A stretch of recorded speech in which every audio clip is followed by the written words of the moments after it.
setting course for a renewed Nigeria. Setting course for a renewed Nigeria. In the annals of history, of historic speeches, was uh, were as embedded of a transformative movement as the inaugural address delivered by Umaru Musa Yar'Adua, the President of the Federal Republic of Nigeria, on May 29, 2007. This address marked a pivotal junction in Nigeria's journey towards a maturing democracy and a rejuvenated national identity. As part of the From Word to Word record 5-day speech marathon, we'll dive into Yar'Adua's address, dissecting its significance, its function, and the resonance it holds in the context of Nigerian socio-political landscape. In this expectation, we will cover the core ideas reverberate in Nigerian contemporary discourse. Source: Nairametrics. The speech, the inaugural address of Umaru Musa Yar'Adua. This is a historic day for our nation, for it marks an important milestone in our journey towards a maturing democracy. For the first time since we cast off the shackles of colonialism almost half century ago, we have last managed an orderly transition from one elected government to another. We acknowledge that our elections had some shortcomings. Thankfully, we have well-established legal avenues of redress, and I urge everyone aggrieved to pursue them. I also believe that our experiences present an opportunity to learn from our mistakes. Accordingly, I will set up a panel to examine the entire electoral process with a view of ensuring that we raise the quality and standard of our general elections and thereby deepen our democracy. The occasion is historic also because it marks the kind of transitional generational shift when the children of independence assume the adult responsibility of running the country at the heart of Nigeria. My fellow citizens, I am humbled and honored that you elected me and Vice President Jonathan to represent that generation in the task of building a just, human nation, where its people have a fair chance to attain its fullest potential. Luckily, we are not starting from scratch. We are fortunate to have been led by the past 8 years by one of the nation's greatest patriots, President Obasanjo. On behalf of all my people, I salute you, Mr. President, for your vision, your courage, and your boundless energy in creating the roadmap towards that united and economically thriving Nigeria that we seek. Many of us may find it hard to believe now, but before you assumed the presidency 8 years ago, the national conversation was about whether Nigeria deserves to remain one country at all. Today we are talking about Nigeria's potential to become one of the 20 largest economies in the world by the year 2020. It is a measure of how far we have come, and we thank you. The administration of the President Obasanjo has laid foundation upon which we can build our future prosperity. Over the past 8 years, Nigerians have reached a national consensus in at least 4 areas to deepen democracy and rule of law, build an economy driven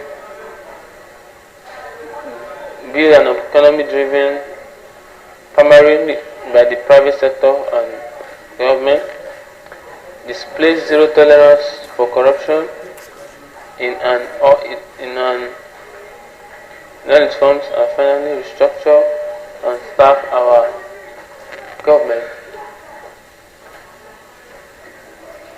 to ensure efficiency and good governance. I commit myself to this task. Our goal now is to build the greatest accomplishment of the past few years. Relying on the 7-point agenda that formed the basis of our campaign with voters during the recent campaign, we will concentrate on rebuilding our physical infrastructure, human capital in order to make our country forward. We will focus on accelerating economic and other reforms in a way that will make a concrete and visible difference to ordinary people. Our economy already has been set in the path of growth. Now we must continue to do the necessary work to create more jobs, lower interest rates, reduce inflation, and maintain a stable capital rate. All this will increase our chance for rapid growth and development. Central to this is rebuilding our basic infrastructure. We already have a comprehensive plan for mass transportation, especially rail development, which will make these plans a reality. Equally important, we must devote our best effort to overcoming energy challenge. Over the next 4 years, we will see the dramatic improvement in power generation, transmission, and distribution. These plans will mainly lead to if we do not respect the rule of law. Our government is determined to strengthen the capacity of law enforcement agencies doing this, especially the police. The state must fulfill its constitutional responsibility of protecting life and property. The crisis of the Niger Delta commands our urgent attention.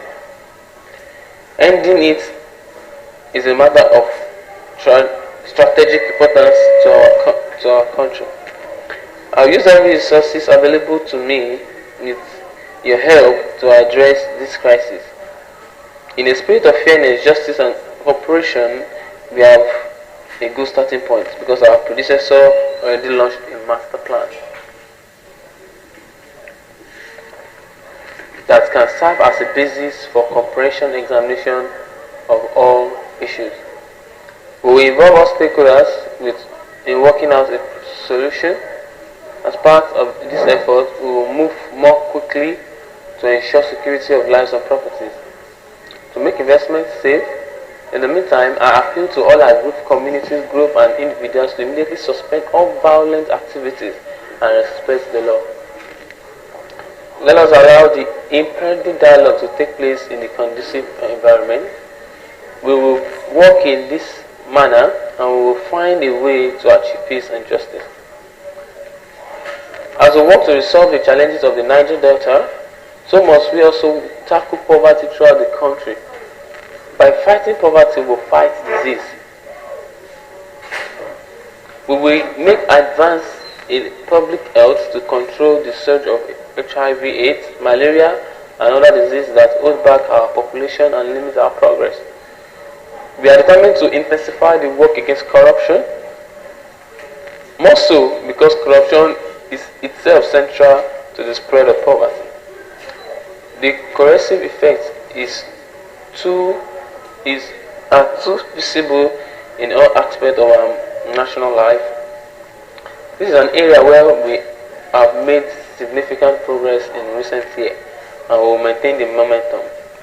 We are so committed to rebuilding our human capital. If we are to support the modern economy, we must revive education in order to create more quality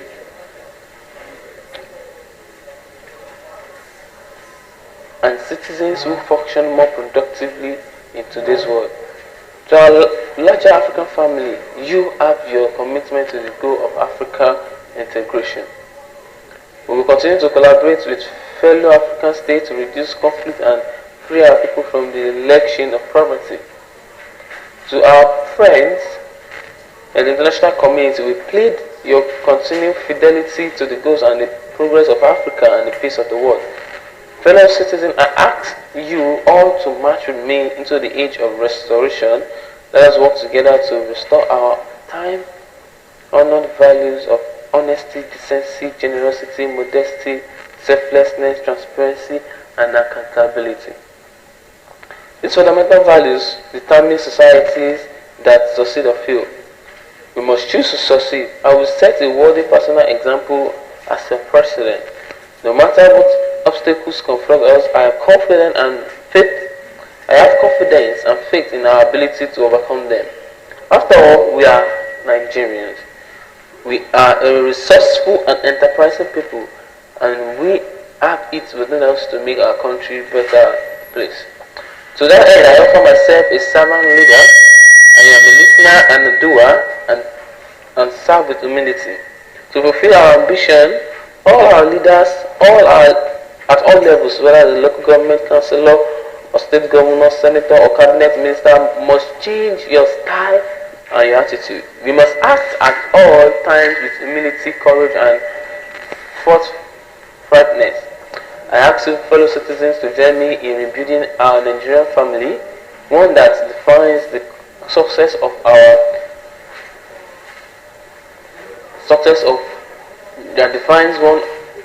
one by the happiness of many. I can ask you to set aside negative attitudes and concentrate all your energies on getting our common destination. All hands must be on deck. Let us join hands together to ease the pains of today while working on the gains of tomorrow.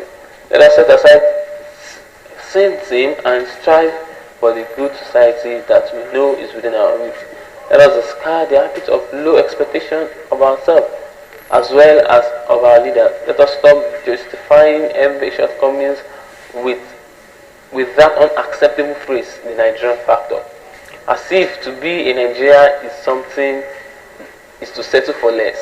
Let us to capture the mood of optimism that defined us at the dawn of independence. That legendary candle spirit that marked our Nigerianness. Let us join together now to build a society worthy of our children. We have the talent, we have the intelligence, we have the ability. The challenge is great, the goal is clear, the time is now, and that is the inaugural address of former Umaru Musa Yar'Adua. Umaru Musa Yar'Adua's inaugural address offers several lessons that remain relevant not only to the Nigeria historic context but to a broader principle of leadership, governance, and nation building. Number one is the acknowledgement of imperfection. The first thing that Yar'Adua mentioned in his address is that he acknowledged that even the elections that brought him in was not perfect, and that anyone that had problems with this should seek judicial redress. By acknowledging the flaws and to address them, it demonstrated a commitment to transparency and improvement. Commitment to learning from mistakes. Yar'Adua emphasized on learning from mistakes and highlights the significance of continuous improvement and governance. Leaders should view and challenge setbacks as opportunities for growth rather than obstacles to be conceived. Transition of power. The peaceful transition of power highlighted in his speech underscores the importance of democracy and orderly transition. National unity. Yar'Adua a reference to Nigeria's journey from questioning its unity to envisioning economic prosperity, demonstrate the transformative power of a united vision. Institutional building. Yar'Adua acknowledged of the foundation laid by his predecessors, emphasized the importance of building an existing institutional framework for sustainable progress. Leaders should recognize efforts of those that come before them, and they should continue, and they should have the habit of continuity. Economic development. Yar'Adua's commitment to private sector-driven economic growth emphasized the role of entrepreneurship and innovation in driving economic progress. Leaders should create an enabling environment for business to strive and create job opportunities. Infrastructure and energy. Yar'Adua focus on rebuilding infrastructure.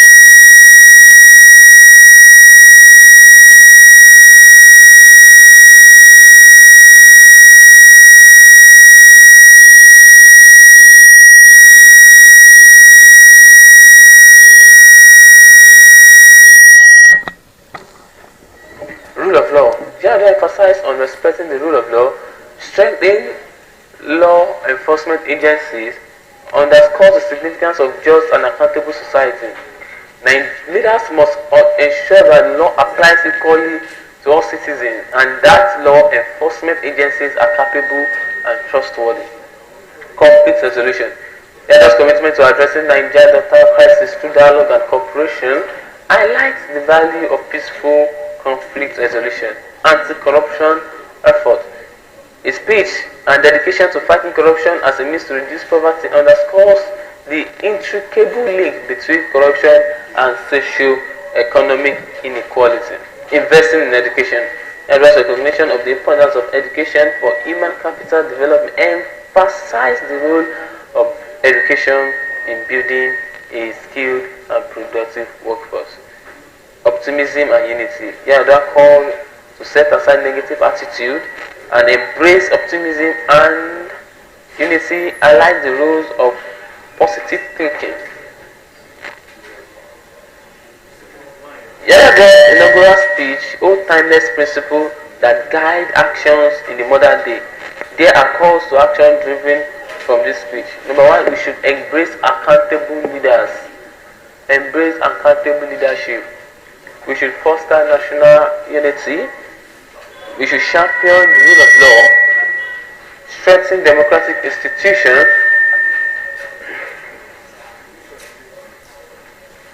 embrace accountable leadership, strengthen democratic institutions, foster national unity, drive sustainable economic growth, invest in energy infrastructure, champion the rule of law, combat corruption. We should embrace optimism and collaboration. We should prioritize public health, engage in African integration, resolve conflict and global cooperation. So with that, we've ended the recitation of Umar Musa Yar'Adua speech, inaugural speech, as when he was sworn in as the President of the Federal Republic of Nigeria.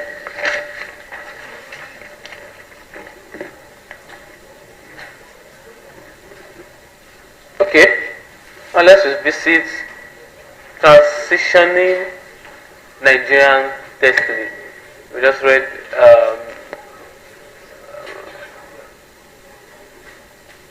Transitioning Nigeria's Destiny, and that is by President Muhammadu Buhari. Transitioning Nigeria's Destiny.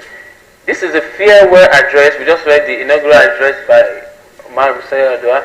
Now we are visiting the farewell address by President Muhammadu Buhari, delivered on the eve of his departure from office. Encapsulates a significant moment in Nigeria's democratic journey. In his speech, former President Buhari expresses gratitude and reflects on his time as the democratically elected president of the nation. He touches on key decisions, achievements, challenges, and the path he believes Nigeria was on as he handed over the reins of power. As we revisit this world, we gain insight into his administration, accomplishments, and hopes for the country's future. The speech is sourced from Channels TV. Now we move into the speech in full. My fellow Nigerian brothers and sisters and friends of Nigeria, I address you today in my assignment as a democratically elected president of our great and well-endowed nation, with a deep sense of gratitude to God, a great deal of appreciation to the Nigerian people, and a modest sense of fulfillment. Today we mark and celebrate another peaceful transition of power from one elected government to another in our steady march to improve and sustain Nigeria's democracy. This year we witnessed the most keenly contested presidential elections first since the First Republic, and this demonstrates that our democracy is getting better and more entrenched with each election. We must as a nation improve and sustain gains as we make in the electoral processes on an incremental basis for Nigeria to take its rightful place among nations. Our democracy provides for, allows, encourages, seeking redress for any perceived injustice, enabling some candidates and political parties that did not agree with the results to go to court. Irrespective of the outcome of the various cases, I urge all parties involved to accept the decision of our court and join hands for a better Nigeria. I salute the doggedness and relentlessness of all the presidential candidates and their political parties for believing in our judicial system by taking their grievances with the elections to pass.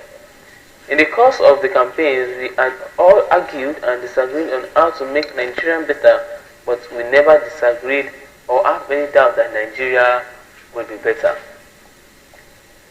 In the course of the campaign, as the president, I call on all of us to bear the strength of our individualism, the power of our unity, conviction of our beliefs to make Nigeria work better, and together with one purpose. So my brother, friend, fellow worker in the political terrain for past 10 years, Asiwaju Bola Ahmed Tinubu, I congratulate you on the realization of the dream which was prepared by a burning passion to put Nigeria among the leading nations of the world. You have indeed worked for this day and God has crowned your effort. I have not doubted that your passion for excellence, relentless on competence, fairness in relations, commitment to equality, loyalty to the country, and desire for people to be globally relevant would come through you under God's guidance as we lead our country to higher levels than I am living it. You are the best candidate among all the contestants and Nigerians have chosen well. The last 8 years, you have been an exciting experience in my desire and commitment to see a Nigeria in which public goods and services are available and accessible within the united, peaceful and secure nation. Fellow Nigerians, on the strength of our overwhelming support for me and my political party, I started this journey with a great deal of promise and expectation from you. I never intended to be just politically correct, but to do things that will make meaningful impact in the lives of the common Nigerian.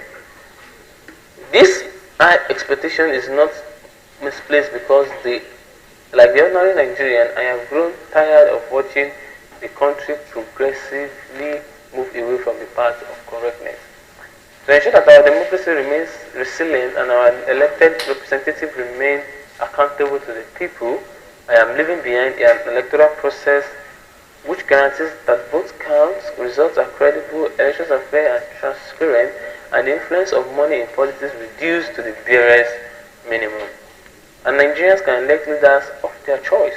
We are already seeing the outcome of this process as it provided an even playing field where persons without any political godfather or access to money defeated well over resourced candidates.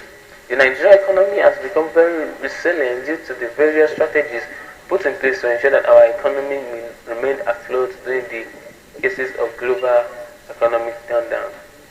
You would recall that the supply chain disruption and the economic downturn that the world witnessed during the 2020 and the 2020 as a result of the COVID-19 pandemic and the depthness of the response to the pandemic still remain a global practice. Furthermore, we increase our ability to the poor and rural Nigerians to earn a living, provided more food for millions in our villages, and gave our women opportunities to earn a living. Young men and women in urban centers we also supported to put their skills into productive use. Our administration also put an enabling environment for the private sector to engage in business for those which the return on investment is guaranteed. Private sector proved a strong partner in our drive to rebuild a resilient and sustainable economy, as evident by the growing number of turnkey projects in the various sectors of the economy. In the course of revamping the economy, we made some difficult choices. Most of them needed the desired results. Some of the measures led to temporary pain and suffering, for which I personally and sincerely apologize to my fellow countrymen. But measures were taken for the overall good of the country. Mindful of the need to ensure adequate infrastructure to drive economic growth, we completed age-long projects and process notably, among which are the Petroleum Industries Act, completion of some of the power projects, completion of the second Niger Bridge, and various important road linking cities and states. Our battles to ensure that all Nigerians live in a safe and secure environment was achieved considerably result. As I complete my time in office, I have been able to reduce the incidence of banditry, terrorism, armed robbery, and other criminal activities considerably. To sustain the gains so far, I call on all Nigerians to be more vigilant to support the security agencies by ensuring our values defined by them. The brothers keeper govern our action. Up to now, I still grieve for our children still in captivity, more with parents, friends, and relatives of those who have lost loved ones in the days of the seamless barricade and carnage. For all those unlawful captivity, our security agencies are working around the clock to ensure their release unharmed.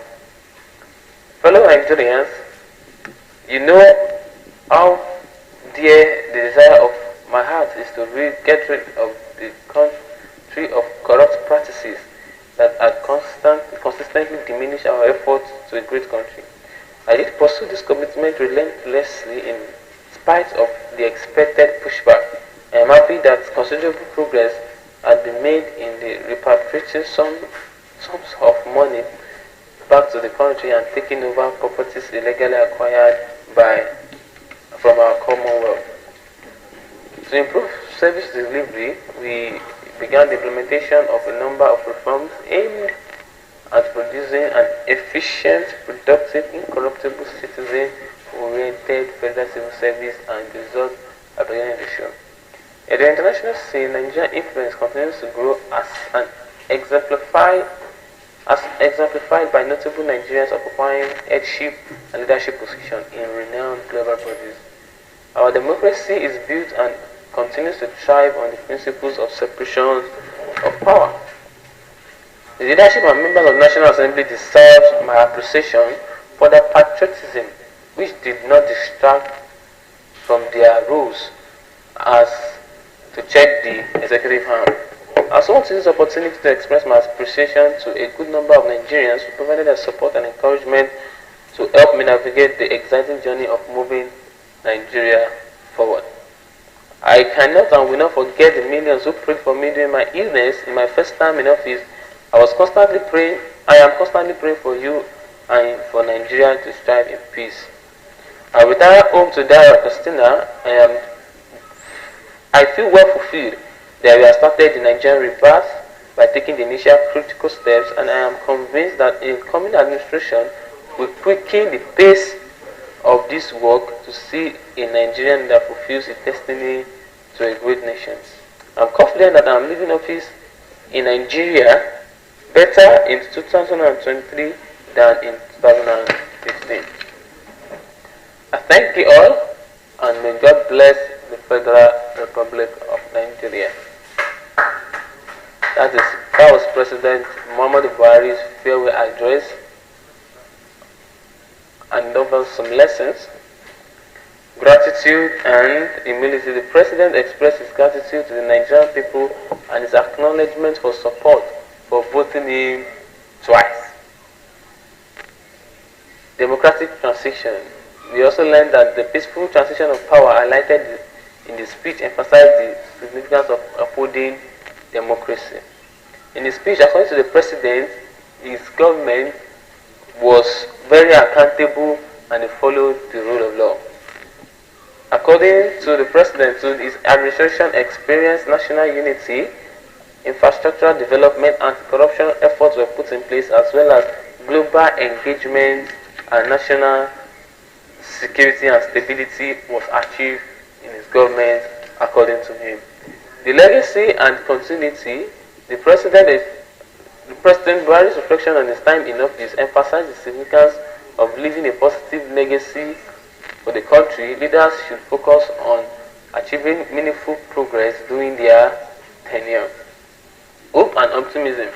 The President is hopeful that subsequent and coming government will follow his footsteps to build a better Nigeria. Call to action: unity and collaboration, democratic participation, accountability and rule of law, national security, infrastructural development, anti-corruption reforms, economic resilience, civic responsibility, optimism, and hope. And with that, we conclude our President Muhammadu Buhari welfare messages. Okay, quickly, reflecting on a legislative legacy. This is by Senator Bukola Saraki, former Senate President Bukola Saraki, reflecting on a legislative legacy. In the annals of Nigerian political history, I know that you people have a lot of questions when I'm done reading all of this. In the annals of the Nigerian political history, there are moments that stand as testament to the relentlessness of democracy and commitment of its leaders to the greater good. On such moments crystallized in June 6, 2019, as the 8th Senate of the Federal Republic of Nigeria convened for its valedictory session. Amidst reflection on their journey and achievements, the spotlight turned to the Senate President, His Excellency Dr. Abubakar Bukola Saraki, as he stepped up to deliver his final address. The significance of the nation was not lost on those present, as Saraki's speech encapsulated a legacy of legislature, dedication, compassion, and achievement that had shaped the course of the nation's governance. His words reverberated through the Senate chambers, echoing the strands made and channels faced during his tenure. This is the valedictory speech that encapsulated the essence of the Nigerian 8th Senate journey under the leadership of Abubakar Bukola Saraki. Source: Premium Times. The speech. Distinguished colleagues, as we come to the final plenary and the last few days in the 8th Senate, it is a victory in itself that we are seeing the journey in this momentous end. That I am here today, that you are here today, it's a victory for democracy. It's a testament that what people can do when they come together for a greater good. This is also one of those occasions when the Supreme Creator reminds us once again that power does not reside in any person. Before I proceed, let us pause to honor the memories of colleagues with whom we started this journey but who sadly are not here again with us today. We lost the late Senator Ali Wakili, Bauchi South, Isiaka Adetunji Adeleke, Osun West, Buka Mustafa, Katsina North, in line of duty in this Senate. I ask that we observe a minute silence for the continuing repose of their soul. May the Almighty God grant them eternal rest. Distinguished colleagues, let me thank each one and every one of you for your contributions towards making this historic Senate what it is. When I think of many trials and tribulations we faced as an institution, and my own personal travels, particularly in the Code of Conduct Tribunal, I am humbled because none of our achievements would have been possible without the support and cooperation of the entire members of this chamber. The invasion of the National Assembly by armed security operatives in August 2018 will leave infirmary. This way down the line, however, I realized that the day of that invasion was the saddest.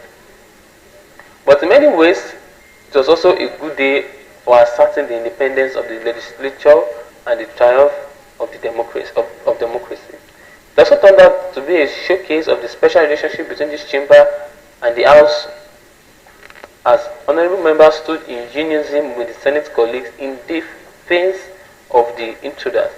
I thank God for the representatives, the House of Representatives, for the remarkable unity of the two chambers of the 8th National Assembly, for it was only in unity that we could have withstood that storm. The piece of legislation we passed in the crucial areas and the areas affecting the daily lives of citizens on the economy, education, security, anti-corruption, health, and so on will be a benchmark. Working together, we clubbed many firsts in the 8th Assembly. We would rightly be proud of this, especially as they are imperishable legacies we are leaving for the people. Our many firsts include the National Assembly put public hearing of the budget, which we started in 2016 appropriation bill. The engagement of the private sector and other stakeholders in crafting the economic legislative agenda was watershed. For the first time, there was meetings and interaction with the public, members of the public, which were not previously the norm. One such interaction was the public senate, which gave youth the opportunity to spend a day with me as president of the Senate. I have pleasant memories of my reading to the audience of small children inside my office, where, in the true spirit of Children's Day, the kids themselves were the dignitaries. It was during this Senate that we patented the concept of the round table, which was groundbreaking. We left the center of power in Abuja and tackled pressing societal issues at the very heart of the community mostly affected.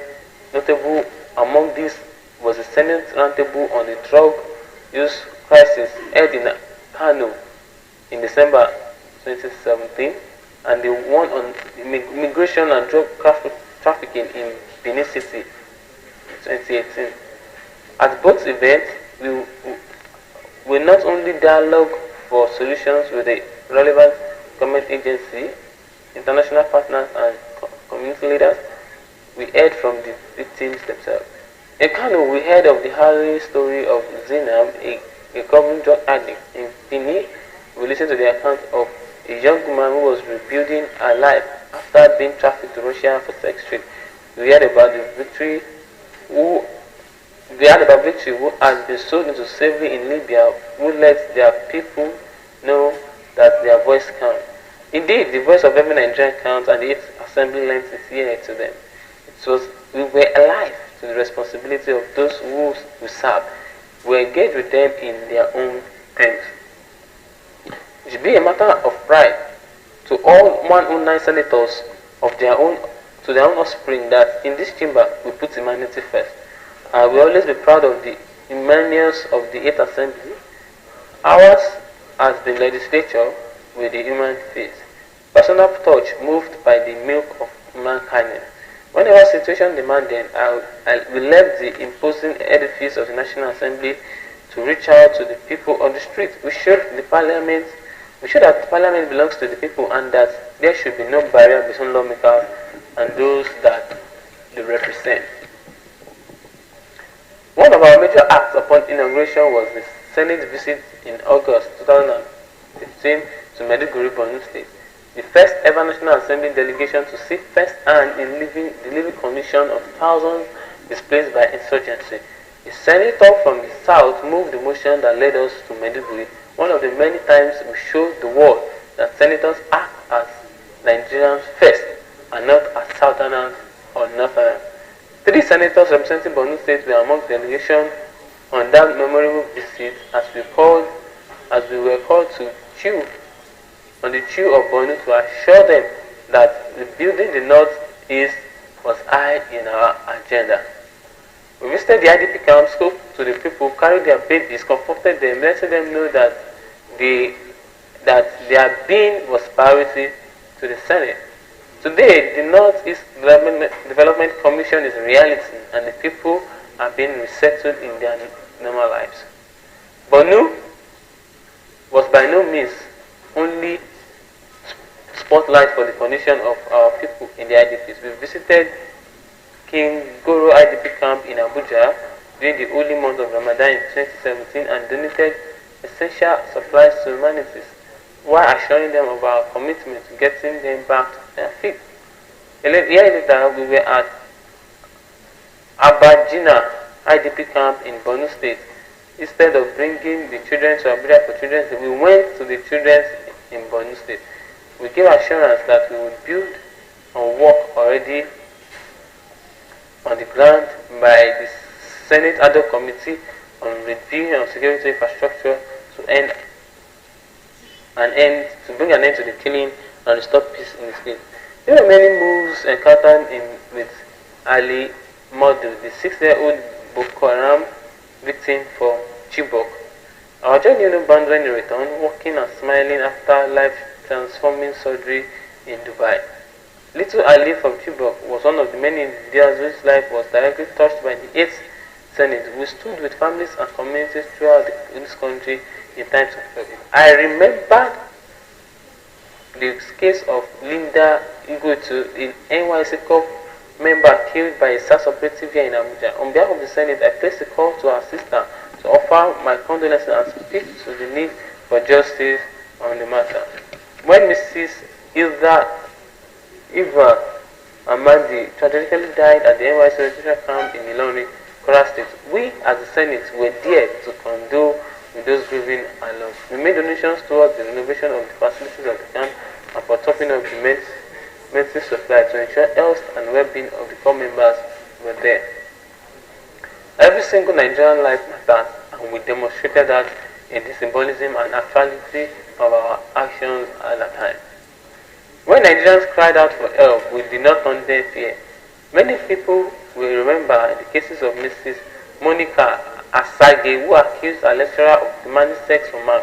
As a responsive Senate, we backed up the sexual harassment law we enacted by passing a resolution on the issue and conducting an investigation on the allegation, responding to the needs of the Nigeria as our people. And by this so, we believe we made a real difference in people's lives.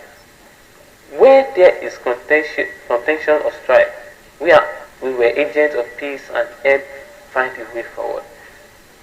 Though meetings with the Minister of Health, Minister of Labour, Employment, together with the leaders of the joint health sector, were being able to bring up an end to the biting 6 weeks long Jewish strike, which had crippled the health sector in the country. We said we would help end the third block, and we kept the promise.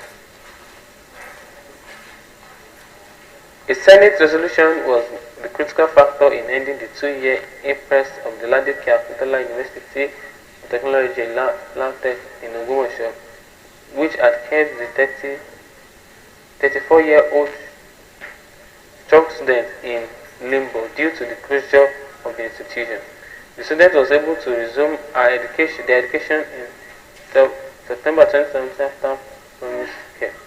We promised transparency to the National Assembly budget and kept our word, subjecting the national budget to special scrutiny for the first time since the Nigerian democracy. We engaged with delegations of the nurses and midwives led by my wife in her capacity as a global goodwill ambassador to the International Confederation of Midwives and listened to their concern about high infant and maternal mortality rate in Nigeria. We promised to review the relevant laws and pass new ones to make life conditions for homes of nurses and midwives as any way of bringing about improvements in mortality rate in particular. The health sector as a whole, we kept our promise to, and one notable outcome was the setting aside of 1% of the consolidated revenue fund for the basic health care provision. This gave a massive boost to the health funding of the country, allowing access to basic health care of thousands of more Nigerians. Just the other week, the Minister of Health called the 1% CRF a game changer. No doubt because our activities in this timber was touching the lives of Nigerians and even those unborn. Speaking of condemnation, our interventions of health has also pondered from international philanthropist Brigade and Bono, as well as the Director General of the World Health Organization. Similarly, our amendment of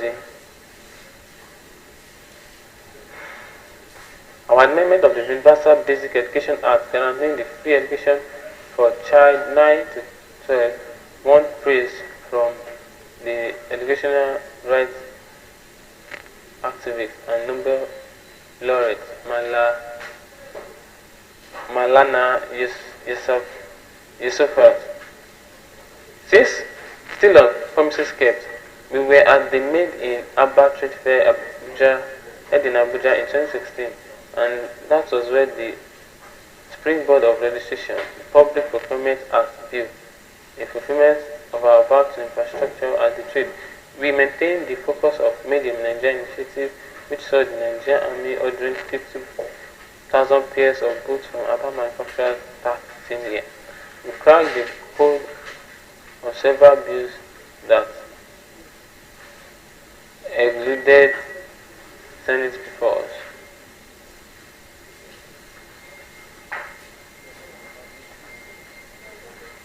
We broke the decade-old petroleum industry bill into hundreds of workable bills, including the Petroleum Industry Governance Bill, whose passage stands as a major achievement of the 18th Senate. Companies and Allied Matters (HANA) was the most comprehensive reform law governing Nigerian business environment in nearly 30 years. The Nigerian Financial Intelligence Unit was one of the major anti-corruption laws that we passed and saved the country from being expelled from the global body of the Egmont Group. And as recently as 2000, as May 22, we passed the Nigerian Football Federation bill that was caught in the legislative bottleneck for 15 years. In these 4 years, we were fully engaged in the state of insecurity in the country, and spearheaded many initiatives to bring sustainable peace and secure protect the lives and properties of citizens. Each Senate organized the National Committee which made recommendations to bring in an end to the problem. Moreover, the Senate engaged with the security chiefs of popular understanding on the issue and urged them to make presentations to them on their requirements so we could facilitate the needed special appropriation. We constantly engaged with the international communities in the need for them to not only support the war against insurgency, but also to ban the sales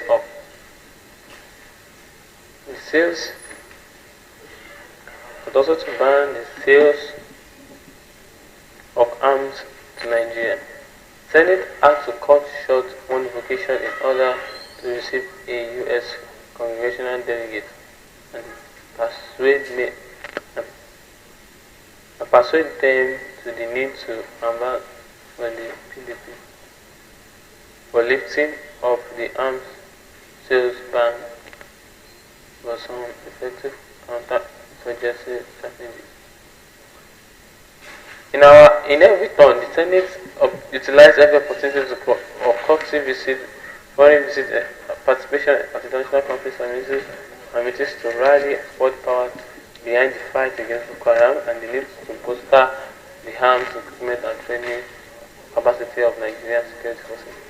The Senate had passed the landmark Not Too Young to Rule to bring more young Nigerians into the government, who was also a good supporter and enabler of the youthful aspiration and innovation.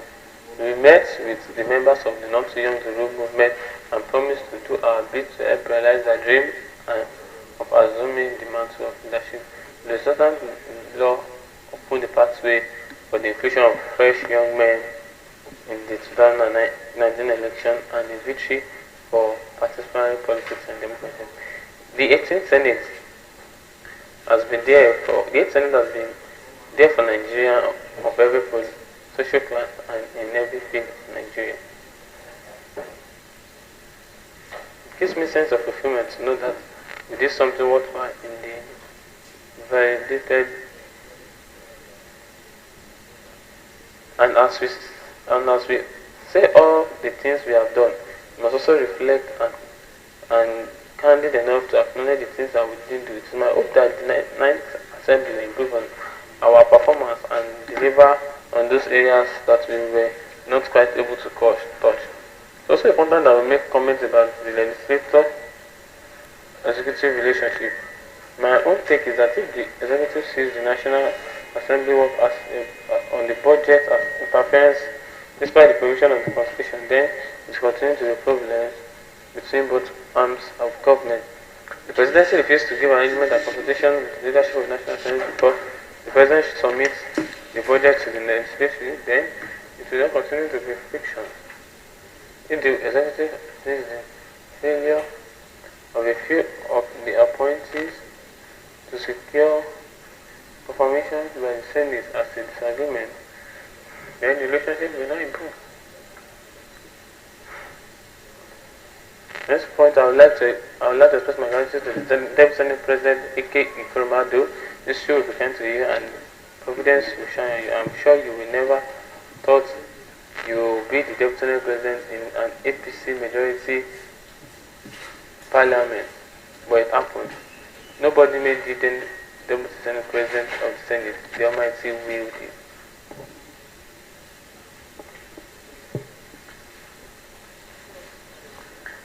I thank Majority Leader Ahmed Lawa. You have made your mark here and the record reflects it. I also thank Majority Leader, former Majority Leader Ali Udme, and also the mark made between the former Majority Leader and the current one. It is clear that one of you will be President of the Senate. Never imagine. I wish you best of luck. This I know. Whatever the capacity, we should always do the best to serve the interests of the people. We should do it in the best of our mind.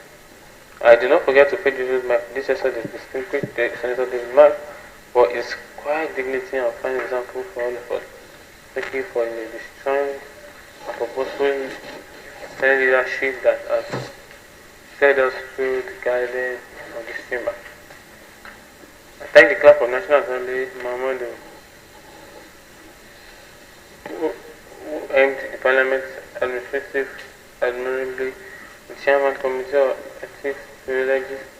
None of the day-to-day activities of the Senate would have been possible without the insect people who ensure that all parts of the basic machinery of the institution are kept moving and ticking. In closing, distinguished colleagues, let me say that I am quite proud of the fact that there was not a whit of scandal in the Senate. You carried yourself preparing a sense of leadership worthy of the office. You played your part in strengthening and democracy. And so the question, how did you define the 8th Senate of the Federal Republic of Nigeria? We can define ourselves by the record numbers of bills passed, motions carried, resolution adopted, petition treated. We can also define by ourselves.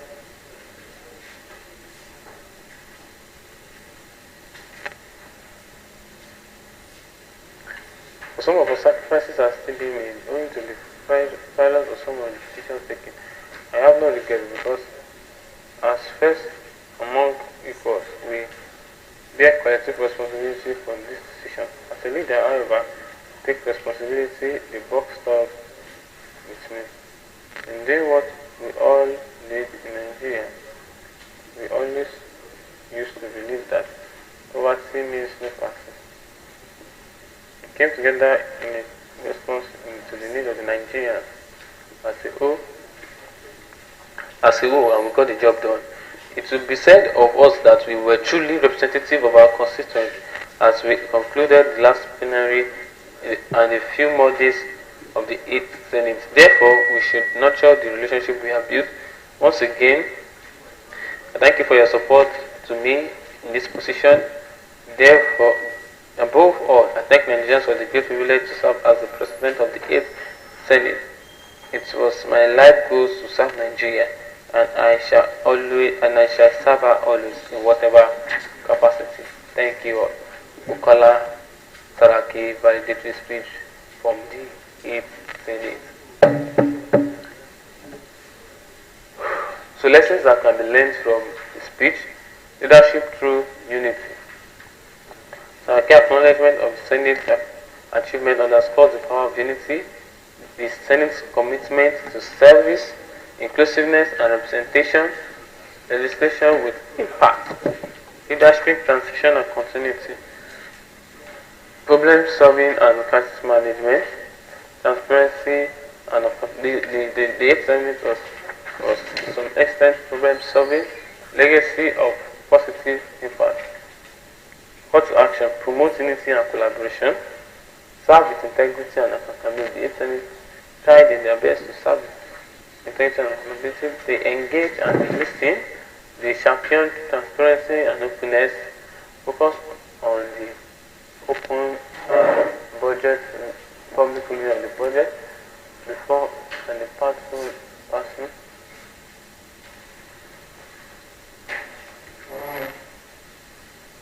Respective constitutional principles, creating a lasting legacy. So these are the words of and the lessons that we can learn from former Senate President Bukola Saraki. Let us move quickly to speech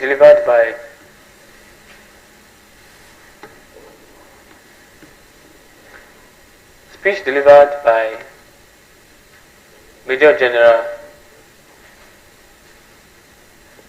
Yakubu Gowon on May 1967, a decisive step towards unity and stability in Nigeria. A decisive step towards unity and stability in Nigeria.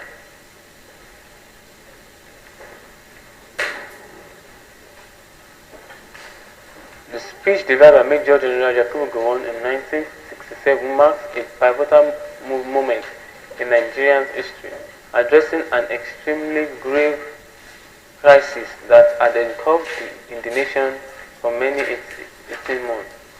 Against a backdrop of the escalating tension and the defense of the federal territory of the Federal Republic, the government of the Eastern region, this speech reflects the crucial junction at which Nigerian unity and survival was a political and economic entity were hanging in the balance.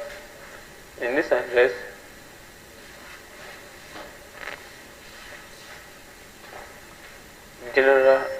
Major General Gowon outlined the challenges faced, the measures required for stability, and the announcement of the 12-state structure of Nigeria, highlighting the urgent need to address structural imbalance, foster unity amidst the deeply divided environment. This speech captures a critical point of the nation's struggle for cohesion and progress,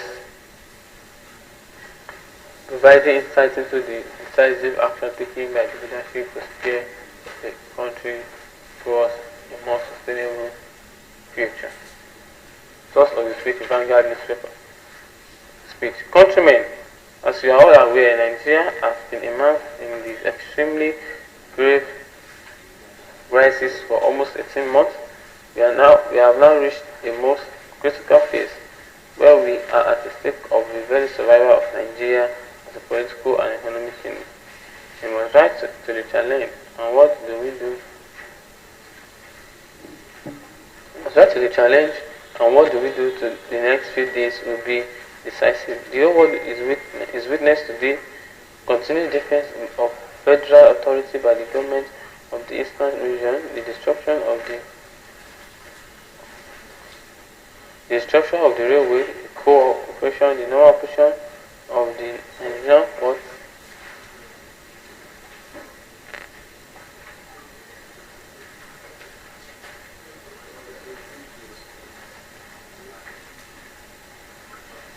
In appearance of flight schedules, the Nigeria Airways, another illegal act by the Eastern Region government, committing to the exit propagated last month by the government, purporting to seize all federal statutory corporations and federal revenues collected in the East. The consequences of this legal step has been increasing deterioration.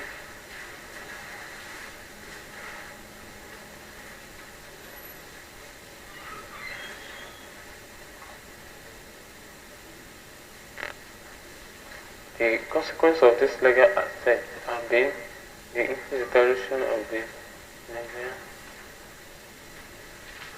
The consequence of the illegal step has been increasing deterioration of the Nigerian economy. It has also led to the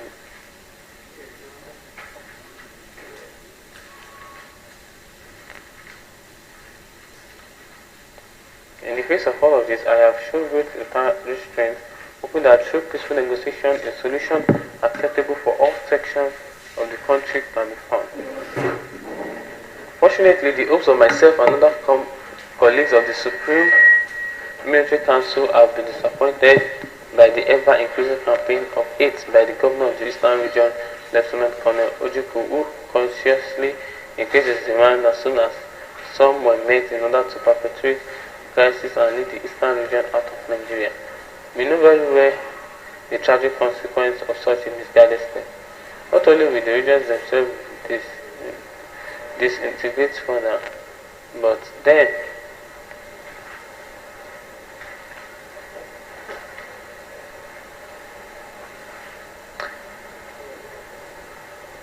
when the tragic event of the 15th July 1966 occurred, the conquest of the installation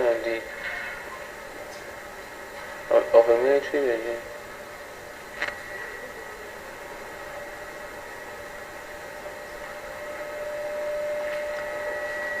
The absence of the installation of the military regime only because a desired order and discipline should be restored to the conduct of the affairs of the country. The swift reforms to be introduced to produce just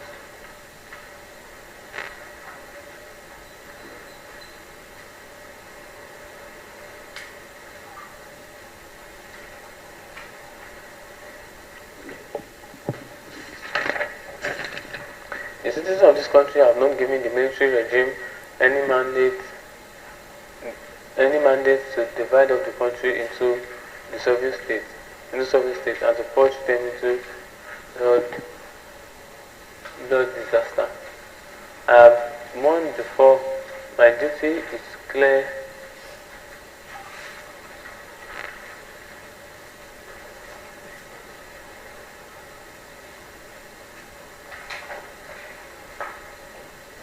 I have been warned, therefore my duty is clear with this decision.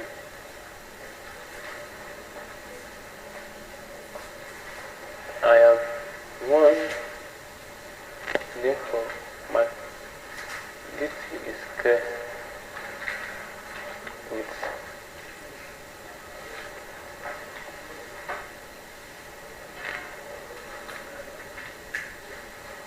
I have assumed full powers of the Commander-in-Chief of the I have assumed full powers of the Commander-in-Chief of the Armed Forces of the head of the Federal Military Government for the short period necessary to carry through the measures which is now urgently required.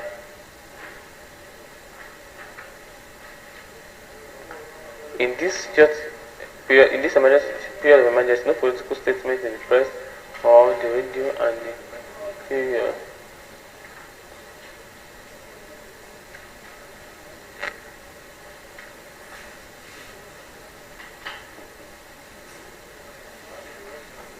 In this period of emergency, no political statement in the press or radio, on television or public media, or any political activities will be directed. The military and police are empowered.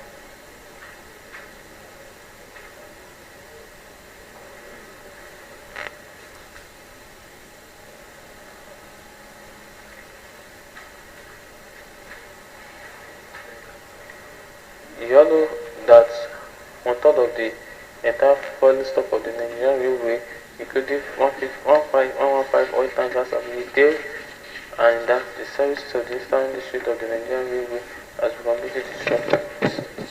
You are also aware that the fact that they have disrupted the direct movement of all oil products in the environment.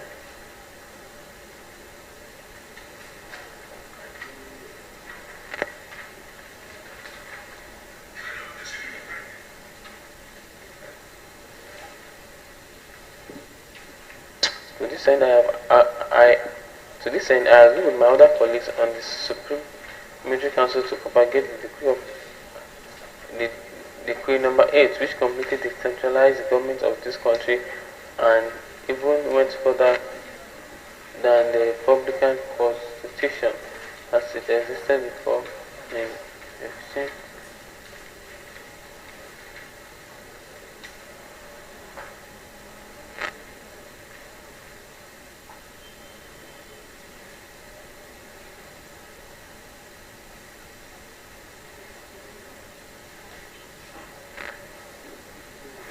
Complete rejection of the decree of combines and insistence of its operation is a sovereign unit. Only recently, a group of distinguished citizens formed themselves into the National Reconciliation Committee to submit a recommendation aimed at reducing tension. This included the reciprocal abolition of economic measures taken by the military government.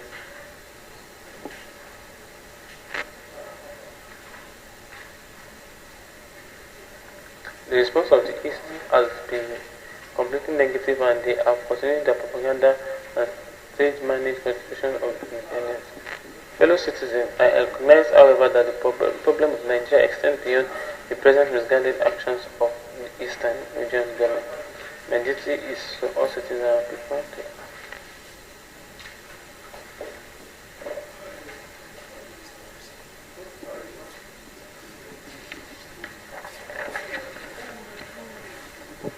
as soon as these states are established, the new revenue allocation consisting of the international experts will be appointed to the state, equitable formula for revenue allocation into account of the state. I propose to act cautious faithfully under the political and administrative program by adopted at the Supreme Military Council and published last month.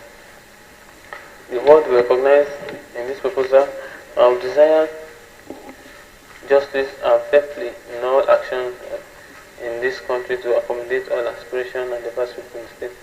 Further, the position of the mayors design state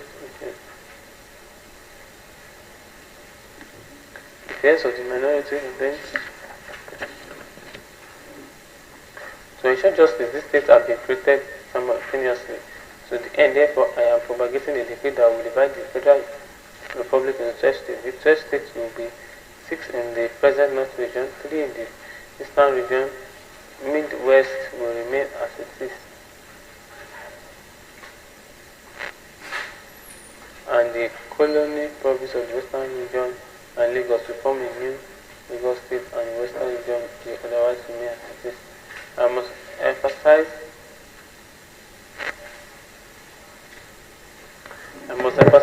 at once that the decree will provide a state delineation commission that will ensure that our division of towns not satisfied with the state at which they are initially built to obtain redress. It is in the moment of serious national emergency and compulsion that we are in this. The 12th state subjected to material boundary adjustment in therefore the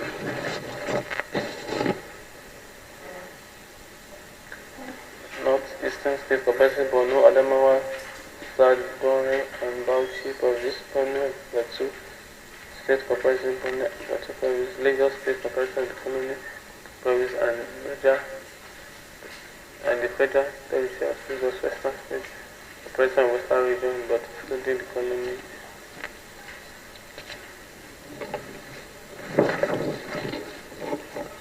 Our appeal to the general public continue to give their cooperation to the federal military government. It is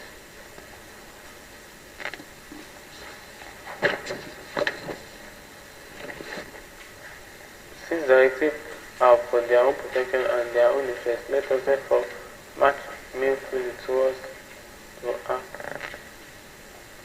for the purpose of no.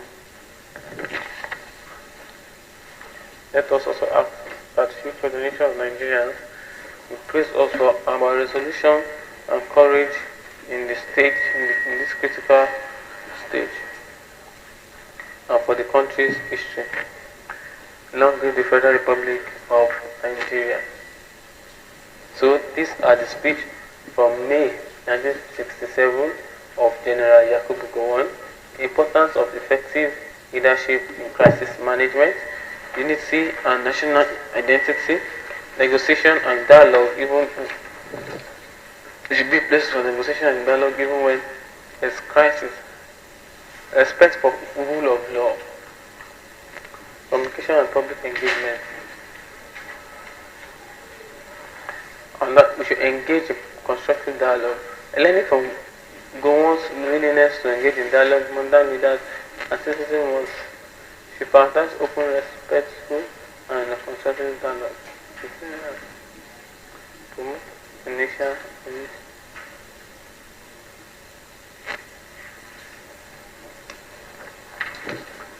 Advocates for peaceful conflict resolution, promote civic education, prioritize national interest, preserve rule of law, reflect on lesson.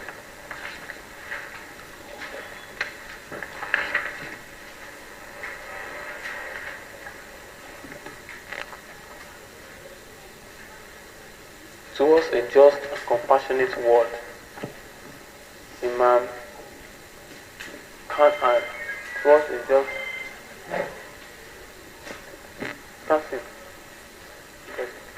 towards a just and compassionate world, Imam Khan. In this profound and impassioned speech delivered at the United Nations General Assembly in 2019, Pakistan Prime Minister Imran Khan fearlessly addresses some of the world's most pressing challenges, administers difficult times in his own country. Prime Minister Khan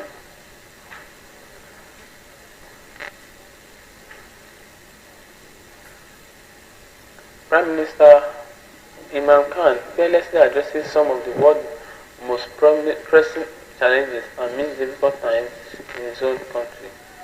Prime Minister Khan emphasizes the urgency of the issues that must be tracked by the government.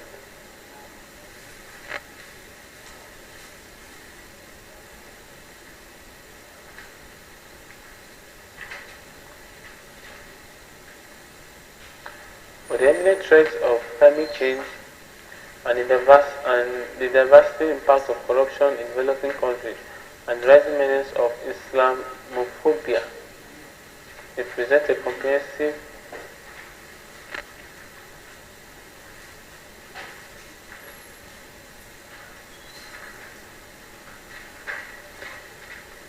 with an unwavering call for unity, justice and compassion. Imran Khan speech resonates as a powerful appeal for collective action and a better world for all.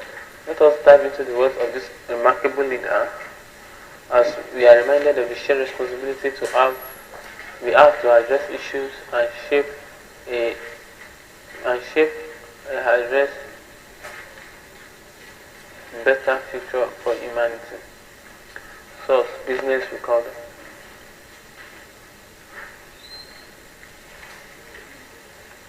I stand here in this forum of world leaders where we have a chance to discuss problems facing the world is facing. I especially come to this forum despite the time in my country. I would not have come had there not been a very urgent problem that we must address. The day we talk about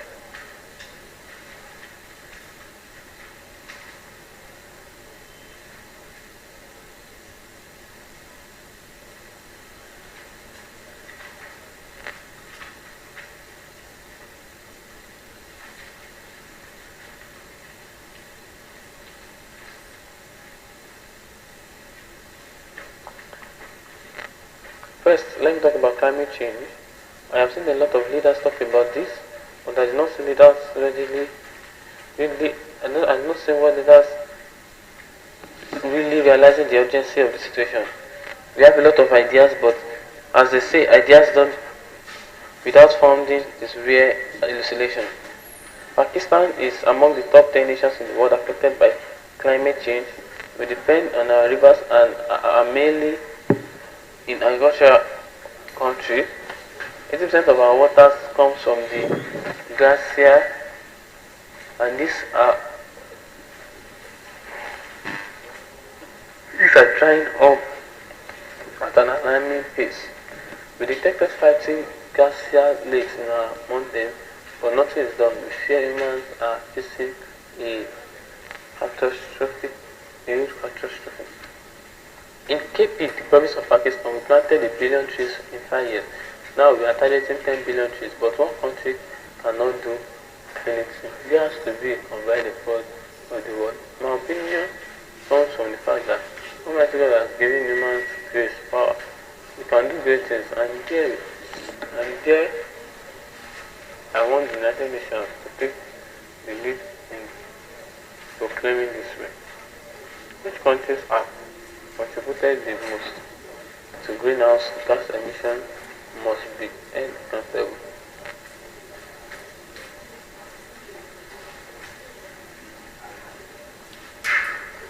Mr. President, every year billions of dollars leave poor countries. My optimism comes from the fact that the Almighty has given humans great powers. You can do great things, and this is where I want the United States to take the lead in working this way. Which countries will contribute the most to greenhouse gas emission must be held accountable. Mr. President, every year billions of dollars leave poor countries and go to rich countries. Billions of dollars siphoned by corrupt politicians, tax havens, expensive properties bought in Western capital. In a devastating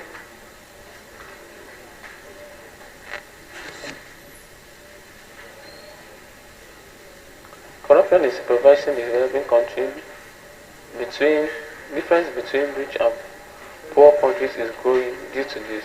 Money laundering is not treated the same as drug money or terror financing. Today, poor countries are being purged by the elite.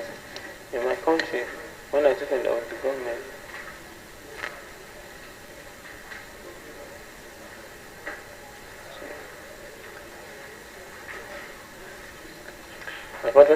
when I took charge of our government a year back, in the 10 years span of our total debt went up 4 times.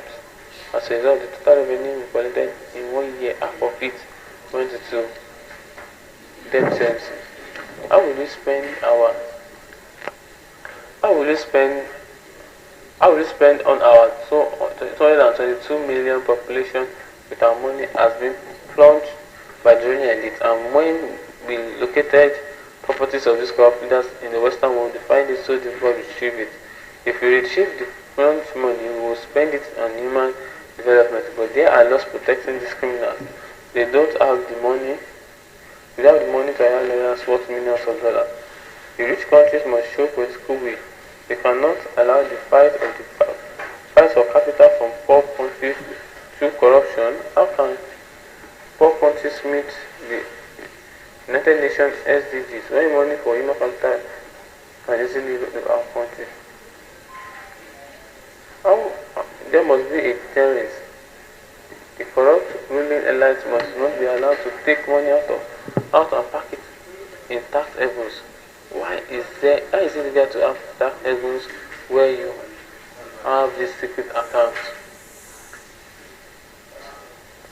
The world is changing.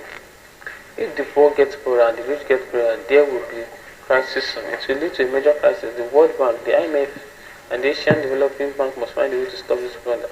My third point is Islamophobia. There are 130 Muslims in the world living across different continents. Islamophobia has grown since 9/11 and is alarming. It is creating division.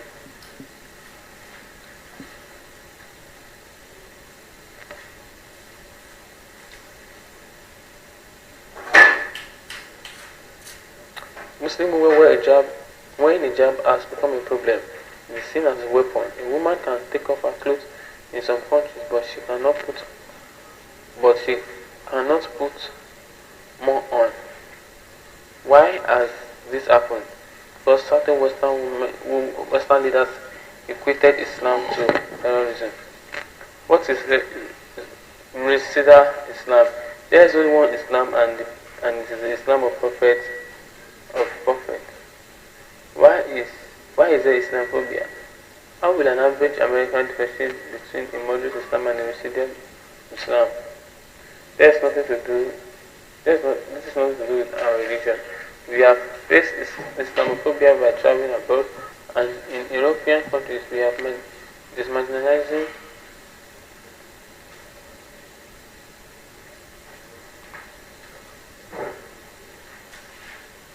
How will an average American differentiate between a moderate Islam and a Residian Islam?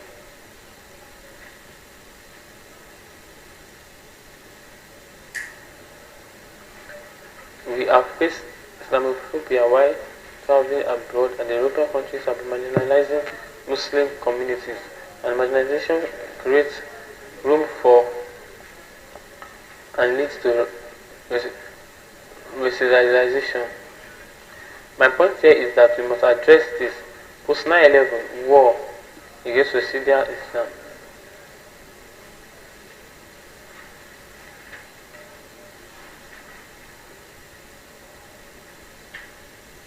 My point here is that we must address this issue.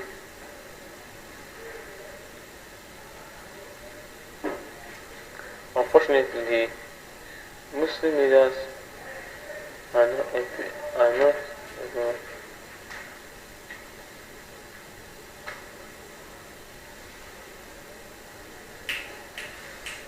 Unfortunately, the Muslim leaders are not well. Unfortunately, Muslim leaders were unable to explain. We fail as the Muslim world to explain that there is no such thing as Residian Islam. In Pakistan, we were the eye of the storm, and our government coined the word enlightened moderation. About suicidal attack, because the 9/11 bombers did suicide attacks, all sorts of terrorism came out, like those about virgins in heaven. This bizarre thing happened when suicide attacks are equated with Islam. No one bothered researching the Tamidan tigers and the Japanese kamikaze bombers. No one blamed religion when they carried out suicidal attacks, and rightly so, because no religion teaches violence. Most importantly, I want to explain this Islamophobia. I have played cricket to the rest. I have no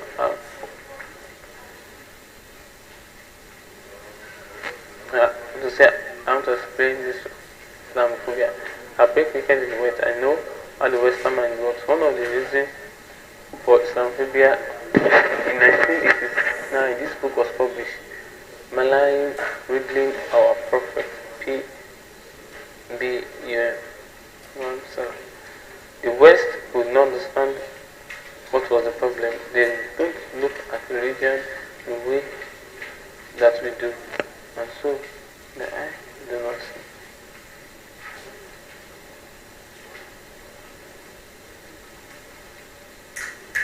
Every 2 to 3 years, someone will mark our prophet. Muslims will react, and the West will turn them ignorant.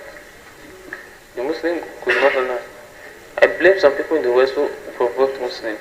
But this is where the majority of the Muslim leaders led the Muslim community that our Prophet Muhammad was the witness of our only book, the divine book of the Quran.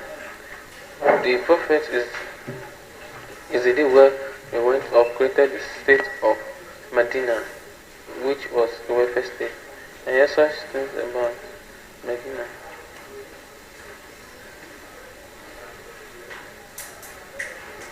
I hear such things about Islam, that it is against women and minorities. The state of Medina was the first that took responsibility of women, the widow, the poor. The state announced all women are equal, whatever the color of their skin. The Prophet announced.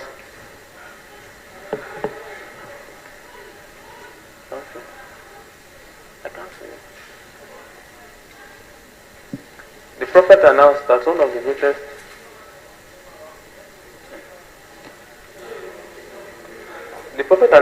the greatest deeds is to free a slave.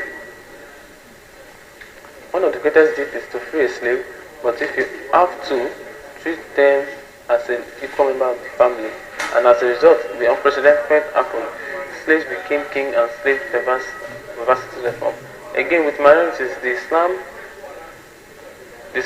was a scared duty to protect the worship of those religions. It was announced that all human beings were equal, and the fourth country of Medina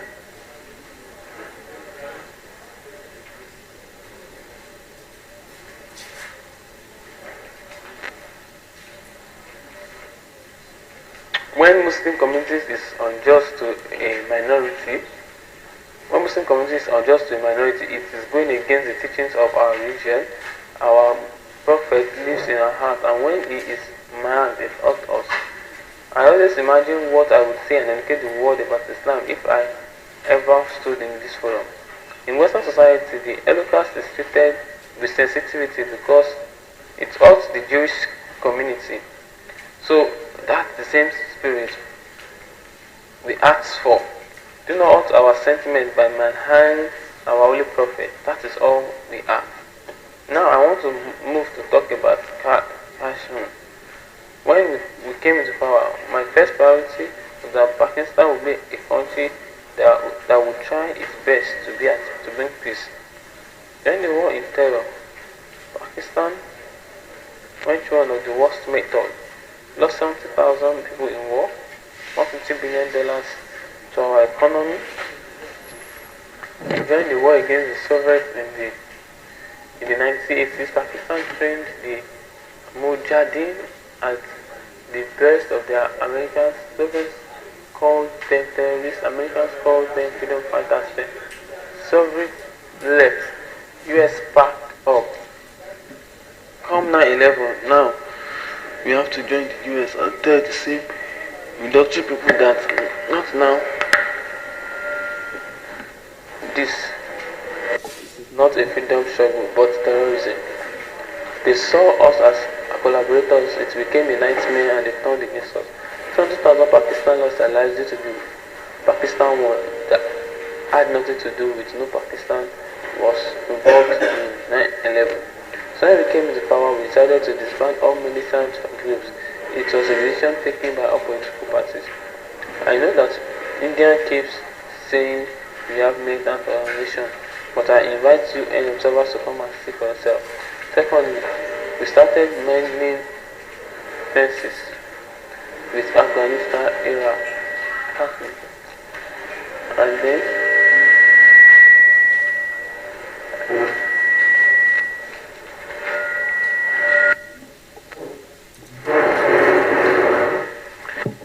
I know that India keeps saying that we have military organization, but I invite UN observers to come and see for themselves. Secondly, we started mending fences. We engaged in Afghanistan,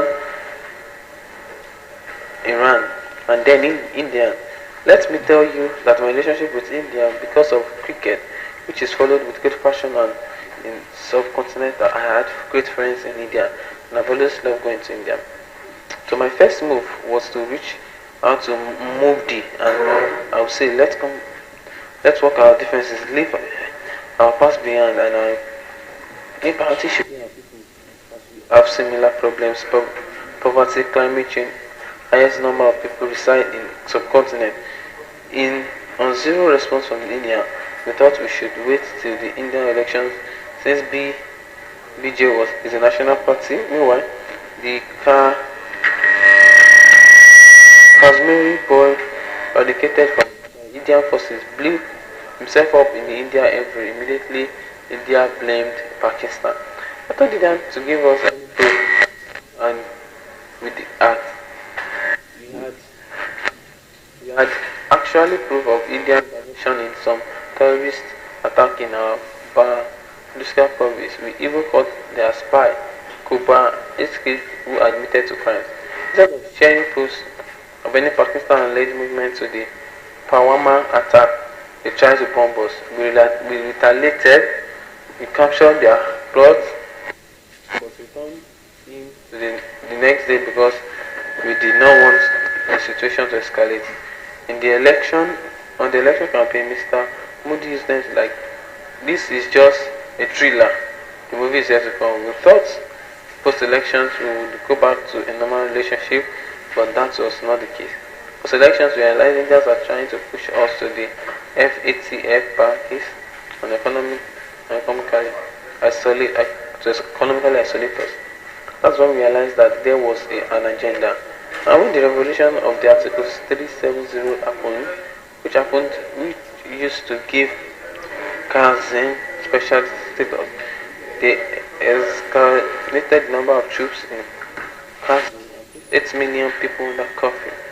The president, I have to explain that RSS is Mr. Modi, is a life member of RSS, an organization inspired by Hitler and Mussolini. They believe in racial superiority and the same way that Nazis believe in the supremacy of higher race. This is open knowledge. RSS believe in the racial supremacy of the Urdu. It was a hatred for the Muslim and the Christian. They believe that the golden age of the Buddhism hatred for Muslim rule. They openly stated hatred for Muslims and Christians. It was all open knowledge. You can all just Google the funny of the RSS. The ideology of eight murder. The ideology of eight murder the Mahatma Gandhi. The eighth ideology allowed RSS under Modi, CM chief of Ghana, to portray Muslims. The Congress Party gave a statement that terrorists were being treated with RSS card. Modi was not allowed to travel to the US. What kind of mindset locks up 8 million people? Women. What do I mean? They would not count for 8 million animals. They would not count.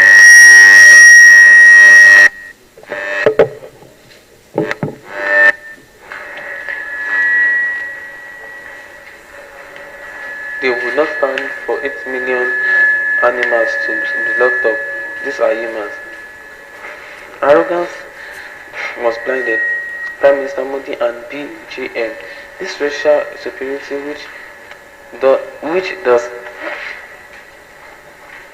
does it think is going to happen when he lifts the curfew? It means we accept the new status under the revocation of Article 370. 100,000 pounds mean that thousands of women will be unreported on this, but the world did not see India as a huge market. Materialism has triumphed humanity. What will happen when the curfew is lifted? Modi says this is done property as soon. When 8 million Kashmir come out of the lockdown and face 900,000 troops, I fear there will be a bloodbath. The way Kashmir was caged like animals in their homes, political leadership arrested even pro-Indian ones. 13,000 boys picked up and taken to non-locations. Young star blinded with practice. This will only lead to further radicalization. They fear another Pulwama incident, and for that, India will again blame Pakistan. Indian FM say Pakistan have 500 terrorists waiting on the border. What will 500 terrorists do against 0.9 million troops? They just want an excuse, a catchword and mantra of the Islamic terrorism.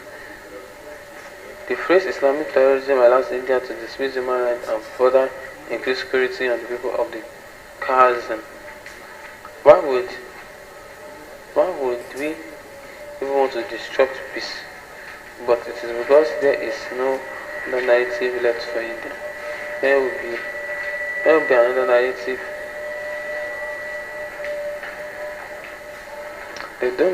Don't you think that 180 million Muslims will be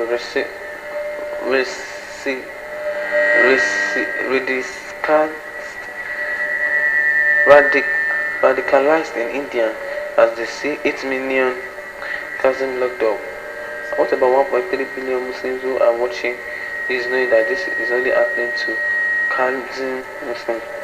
How would the Jewish community react if 8,000 Jews were under lockdown? How would the Yoruba react if any human community reacts? Are we children of a lesser God?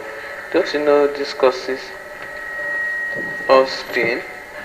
We are brought up watching film of a good guy, that a good guy doesn't get justice, picks up a weapon, and the whole cinema shares him. What has been the response of the world community on the autocratics in the Muslim world?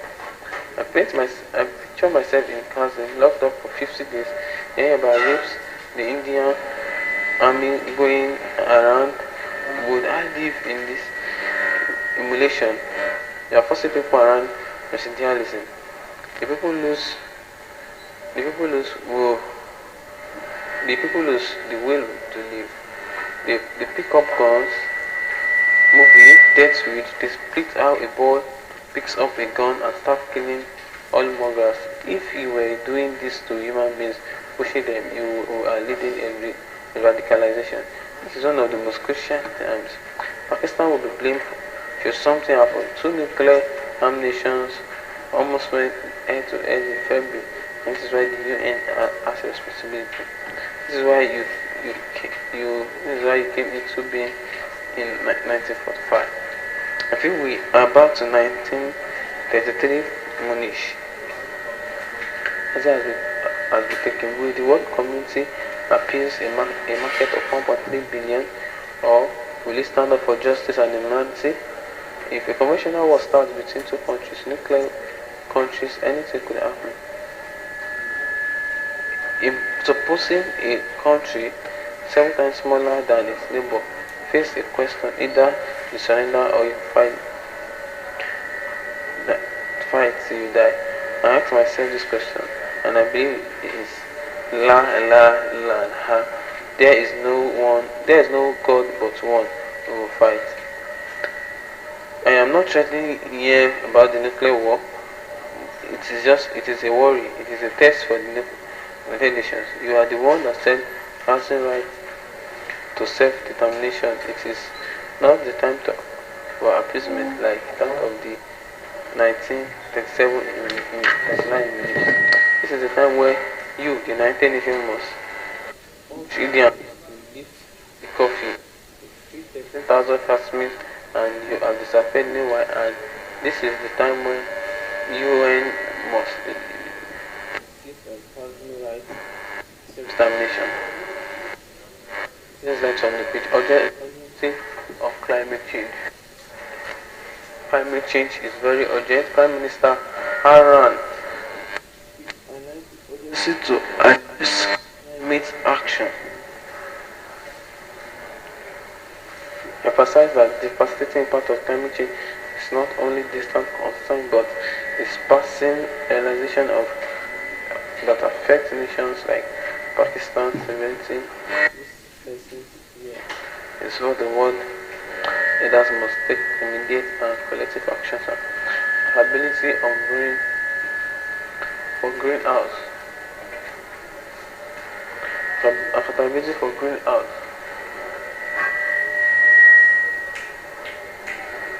accountability for greenhouse gas emission. CAN calls for holding rich countries accountable for their significant contribution to greenhouse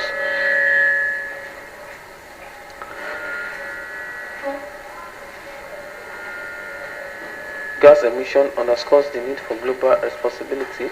Leaders of developed nations must take responsibility for their actions and support developing countries in their nations to mitigate the effects of climate change and combat the new realities. Talking corruption for development. The speech shed light on the damaging impact of corruption on the development of poorer nations. It highlights the importance of the international cooperation in preventing the flow of illicit funds and access to tax havens, ensuring that resources are directed towards human development and poverty alleviation instead. Confronting Islamophobia.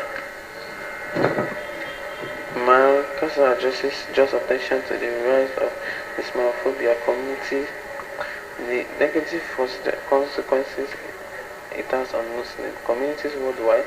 The lesson is that religion and cultural tolerance and understanding are essential for global peace and harmony. Leaders must work together to combat stereotypes and misinformation and foster an environment of mutual respect and acceptance. Seeking peace and diplomacy in conflict zones. The Prime Minister's response on classroom issues underscores the significance of peace. Underscores the significance of peace, dialogue, and diplomacy, resolving long-standing conflict. The lesson is a nation should prioritize negotiation and mediation to find just and equitable solutions to theoretical dispute and avoid resorting to act forced conflict that could emasculate into significant cases. Empathy and humanitarian consideration. Imam Ramkha's impassioned plead for empathy towards the suffering of the people of Kamsi and impact of policy on ordinary citizens reinforce the need for leaders to prioritize humanitarian society contributions over political interests. The lesson is that leaders must govern with compassion and empathy, valuing human lives and dignity above all things. Promoting unity and equality. Speech emphasizing the importance of promoting unity, equality, justice within society. It underscores the need for leaders to address internal division, ensure the protection of human rights, and strive towards a fair and just society that values and respects all citizens. Preserving the spirit of the United States. Khan calls for the United Nations to uphold its principles and irresponsibilities in solving conflict and safeguarding human rights. Is a reminder of the organization's founding purpose. The lesson is that the international community must work together without bias or self-interest to uphold the principles of the United Nations as work towards a more peaceful and equitable world. Avoiding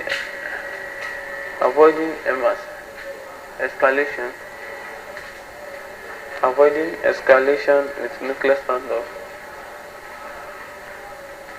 The Prime Minister mentioned the dangerous nuclear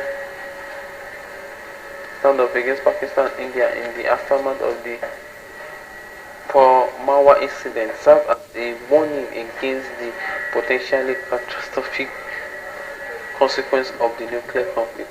The lesson is that nations with nuclear capacity must exercise restraint and engage in dialogue to prevent coalition and prioritize peace, leadership through humanity and justice.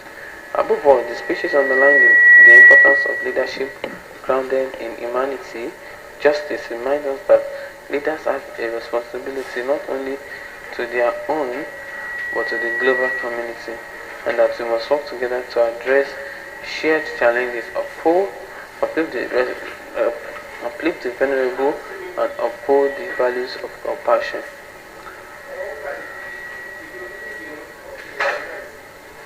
Fairness and respect for all.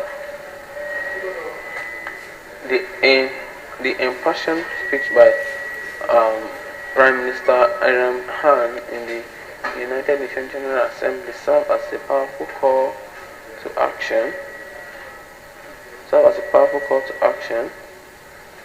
Here are some key calls to action derived from his address.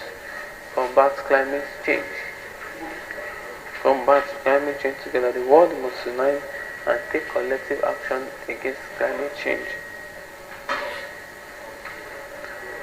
Leaders from both developed and developing countries must collaborate. There has to be a collaborative effort to ensure that we combat and we defeat climate change.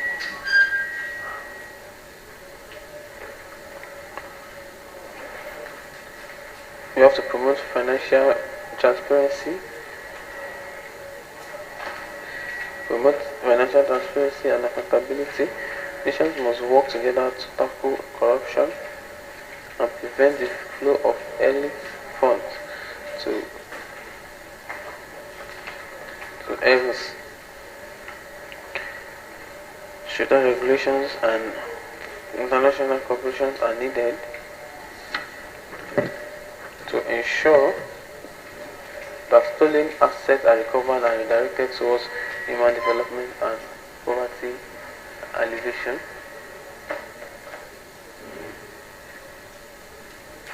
Uphold religious tolerance and combat Islamophobia.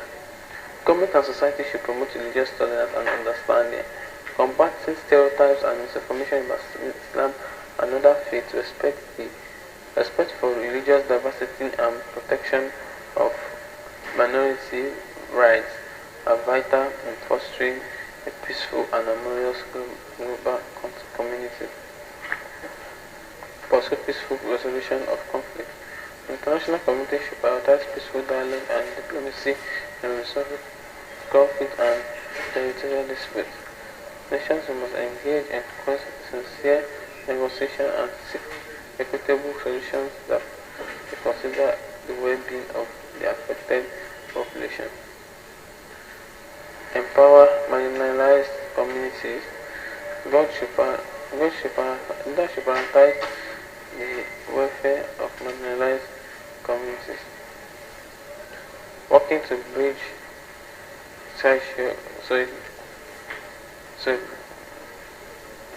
economic gaps and create communities to equitable growth.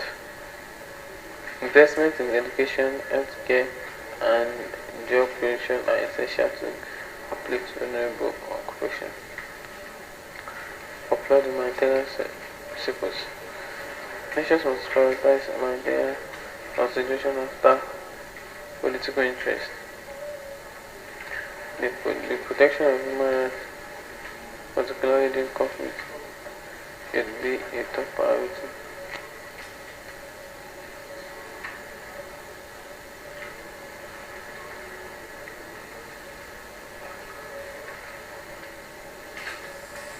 Strengthen the role of the United Nations. The United Nations must be supported and strengthened in its effort to promote global peace and justice. The United Nations should uphold the principle of the UN Charter and cooperate with the United Organization to address global challenges. Nuclear disarmament and conflict resolution. Nuclear armed nations must demonstrate restraint and prioritize peaceful resolution in conflict. The international community must advocate for nuclear disarmament and invest in diplomacy to prevent escalation of escalation, promote peace and equality. Leadership come towards creating inclusive societies that promotes unity and equality and justice for all citizens.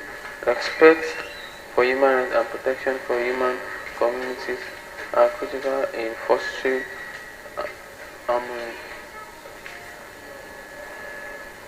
Leadership with harmony and justice. Leaders should be guided by principles of humanity and justice, prioritizing the welfare of their people and the global community. They should amplify values of compassion, welfare, fairness, and cooperation of the government. The call for action from public minister is a reminder that the challenge faced by the world require collective effort and commitment to share humanity.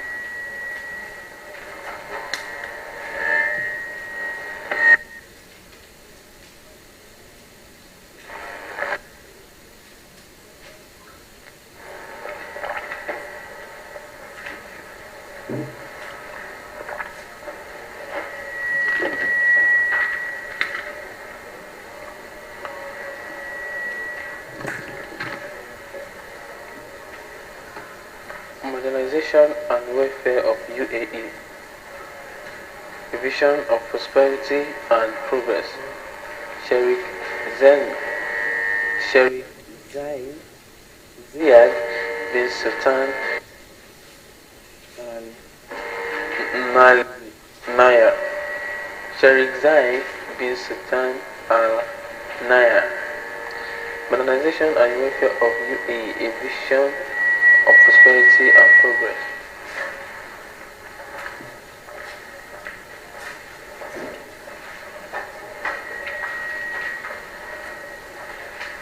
Ladies and gentlemen, I stand before you today with immense pride and gratitude as we embark on this meritorious journey towards the visionary words of Sheikh Zayed.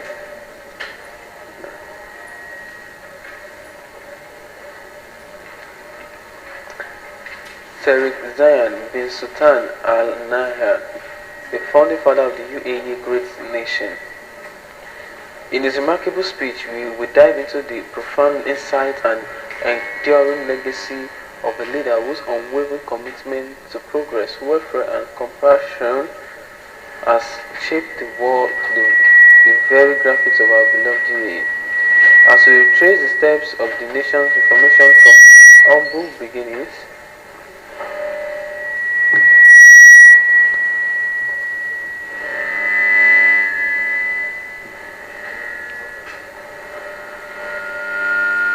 as we trace the steps of the nation's transformation from humble beginnings to a global modern marvel, we would be reminded of the indomitable spirit that unites the Emirates and the extraordinary vision. Let's continue to guide them towards a prosperous and harmonious future. Let us now immerse ourselves in the words of Sheikh, the words of Sheikh Zainab, a testament of power, determination, unity, and the pursuit of excellence. This speech is self-written and it's a cut-out of the previous words of the former UAE former leader. Ladies and gentlemen, I stand before you today with immense pride and gratitude in my heart as we reflect upon the remarkable journey of the UAE Emirate, a nation born from the dreams and aspirations of its people. As the founding father of this great nation, it brings me profound joy to witness the strides we have taken in modernizing our beloved UAE in ensuring welfare and well-being of its citizens. Past years have emphasized on the importance of unity as a vital necessary for providing a better life to the people, for ensuring stability in the country, and for realizing hopes and aspirations of our people. From the humble start of the Abu Dhabi in the gleaming skyscrapers of Dubai, the transformation of the UAE from a land steeped in tradition to a global modern marvel. It is a testament to the relentless and determination of its people. Our journey towards modernization began with a vision that transcends borders and encompasses the essence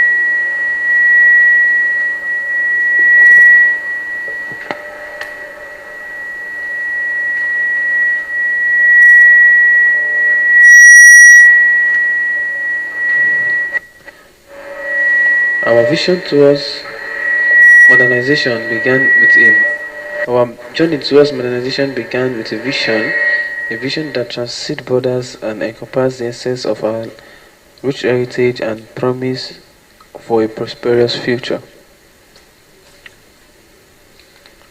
In the early years, the UAE was predominantly an agricultural society, relying heavily on the pier, diving, and fishing as primary sources of livelihood.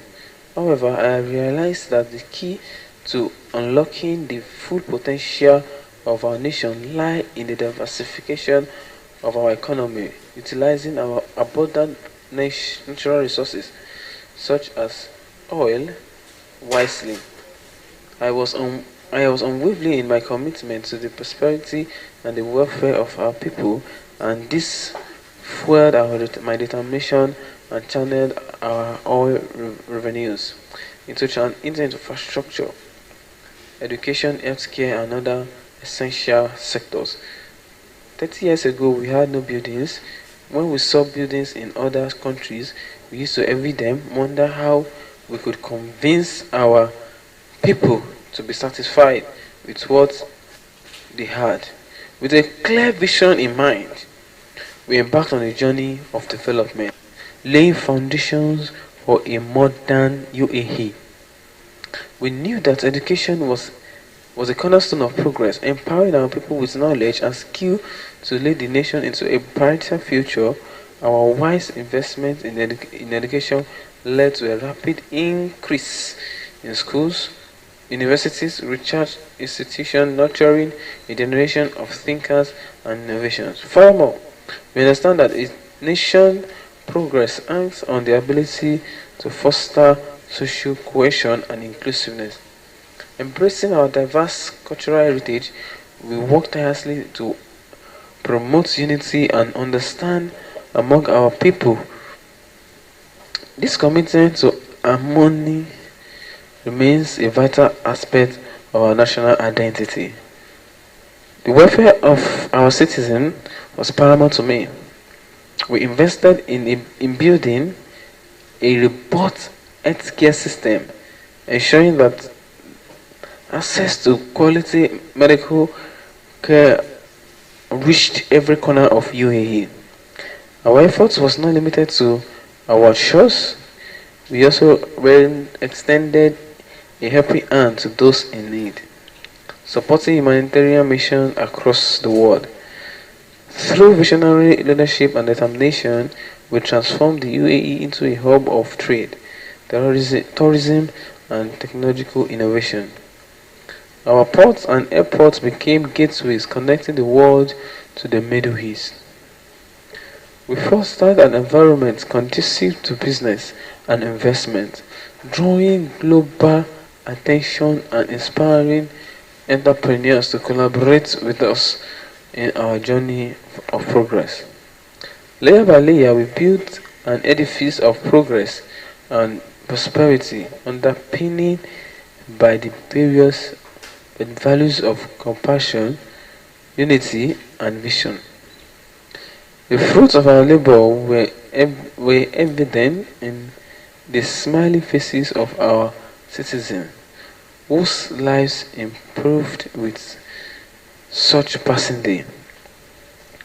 As we reflect on the past, let us draw inspiration from our journey of the modernization.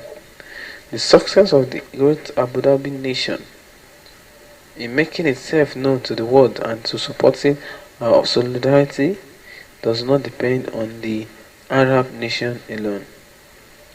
Our solidarity also requires that the entire Islamic community work for the good of the Arab nation.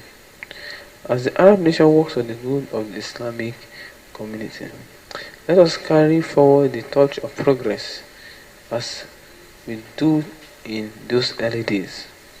The world may change, but the values that define it as emeritus and the legacy of a united, prosperous UAE will forever remain our guiding light.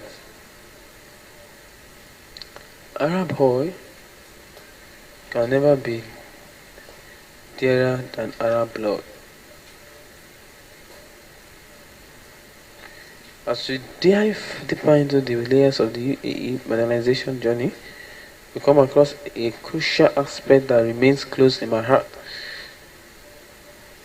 welfare and empowerment of our people. For a nation to truly thrive, it must be built on the pillars of compassion, care, uplifting its citizens, and providing them with tools that need to chart our destiny. I firmly believe that the welfare of our people is not merely a government responsible, but a collective duty shared by all members of society. It is my duty as leader of the young people of this country to encourage them to work and to some extent and to exert themselves in order to save their own standard and to save and to be service of the country. The individual who are healthy and of sound mind and body, but who does not work commits a crime against himself and society. We work tirelessly to create a culture of welfare that went beyond material prosperity and encompassed the well-being of every individual.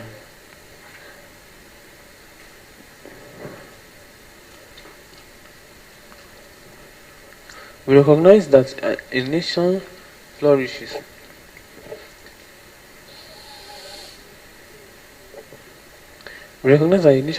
when its people are happy, healthy, and motivated to contribute to its growth.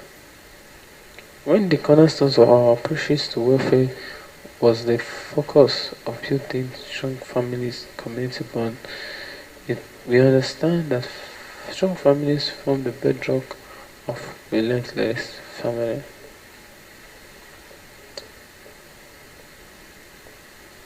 Therefore, we implemented the policies that promoted family stability, encouraged marriage, provided support for parents,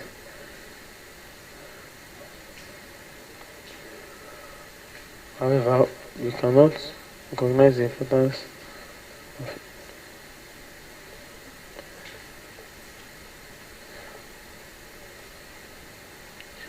Moreover, we recognize the importance of empowering women to equal partners in the nation's progress. Islam affords women their rights and encourages them to work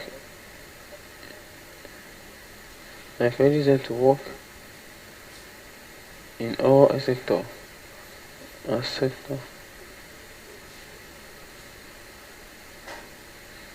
Islam affords women their rightful status and encourages them to work in all sector as long as they are affordable, appropriate to expect. We champion women's education and participation to the workforce, believing that our contribution has essence to our life.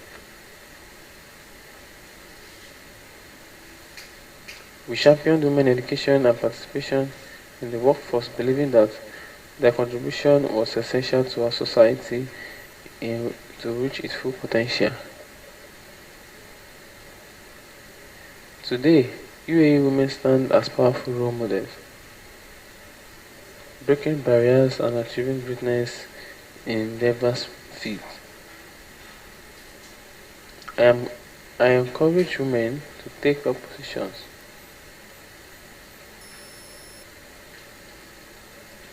that maintain respect and dignity as mothers and makers of generations.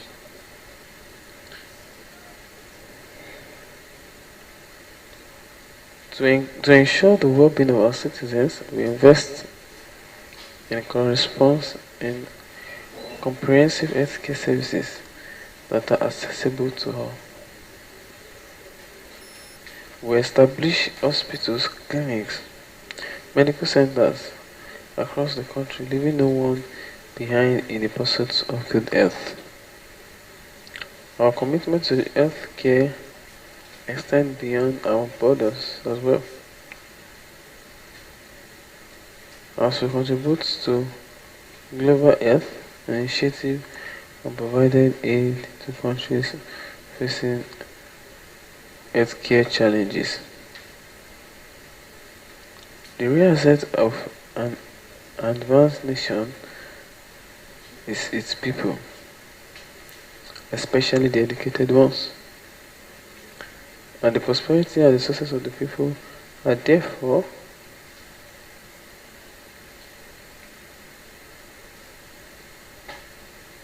the real asset of the advanced nation of the people, especially the educated ones, and the prosperity and success of the people are measured by the standard of their education.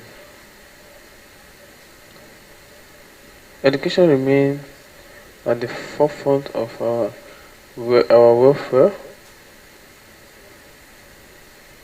We recognize that a well-educated populace would be drawing force behind our progress.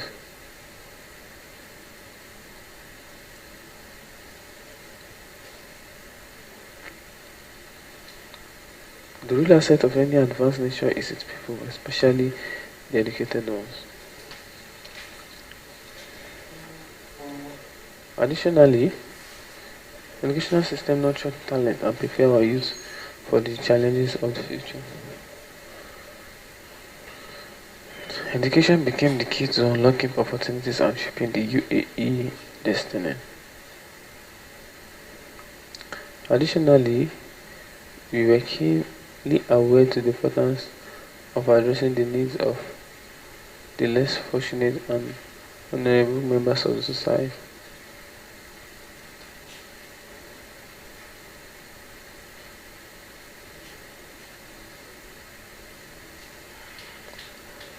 Additionally, we are keenly aware to the importance of addressing needs of the less fortunate and vulnerable members of society. We establish social welfare programs that offer support to those who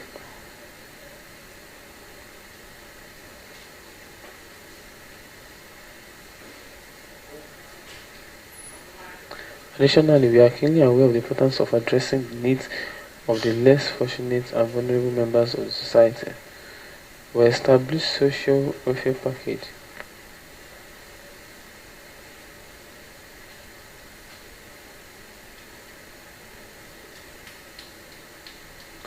Our commitment to humanitarian aid extended beyond our borders as we provided assistance to countries affected by natural disaster and conflict. Our system of government is based on our religion, and this is what people want. People seek alternative. They are ready to listen to them. We are of the same boat, and they are both captains and crews. We understand embracing our traditional values. Our effort in sustainable development gained traditional recognition, solidify our commitment to be responsible for global citizenship.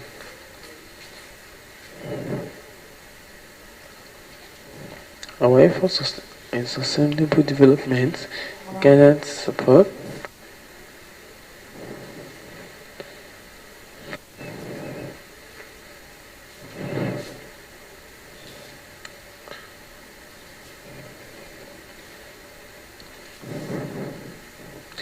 We understand that a modern and prosperous AE requires a sustainable and harmonious environment, embracing our traditional values to conservative and stewardship. We actively sought ways of support, ways to support our resources and the VAT that starts or to the Phoenix coastline. Our efforts in sustainable development garnered international recognition, solidifying our commitment to be responsible global citizens.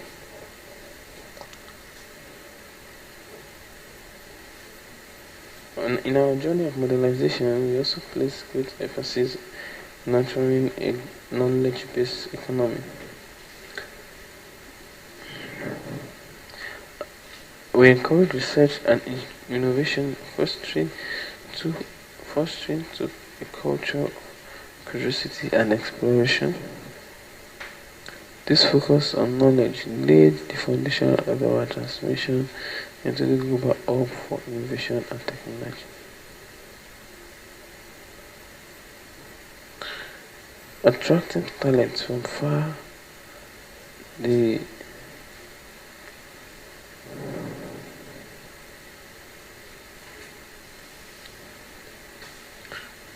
This focus on knowledge laid the foundation of our transition into global hub of innovation and technology, attracting talents from around the world to join us and to join with hands with us. As we look back on the second layer of our journey, we are filled with immense pride at how far we have come. The UAE stands today as a testament of what a nation can achieve if it promises they achieve the welfare of its people and foster environment of employment and labor.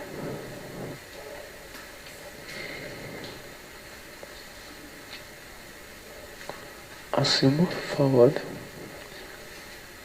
let us remember that the welfare of our citizens and pursuit of knowledge are ongoing responsibilities that demand our collective commitment.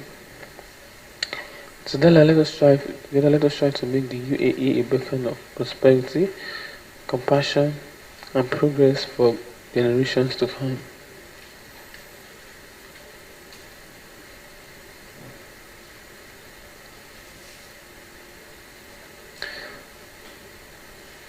As we reach the final year of our journey through modernization and welfare of the UAE, we stand at a defining moment in our history. The path we have traversed has been one of determination, relentlessness, and unwavering commitment to progress. Our journey is far from over.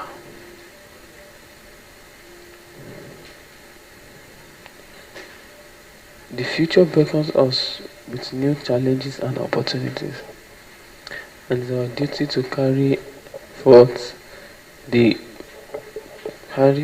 torch of progress into the boundless horizon that lies around.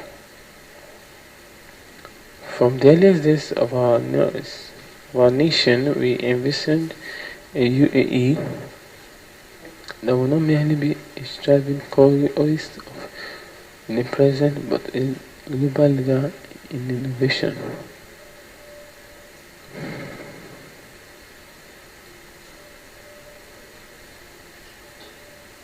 History is a continuous path of events.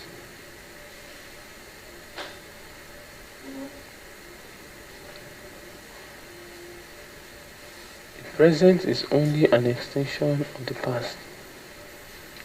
Although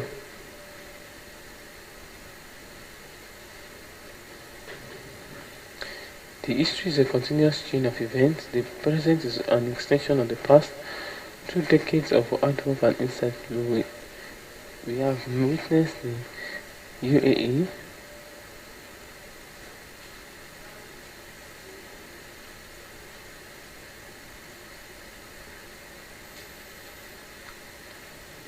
Our cities have become symbols of progress and cultural marvel, attracting visitors and businesses from all kinds of cities.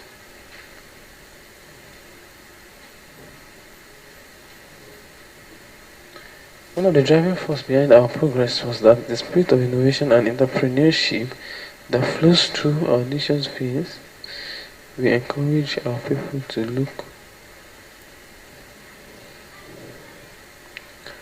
think creative.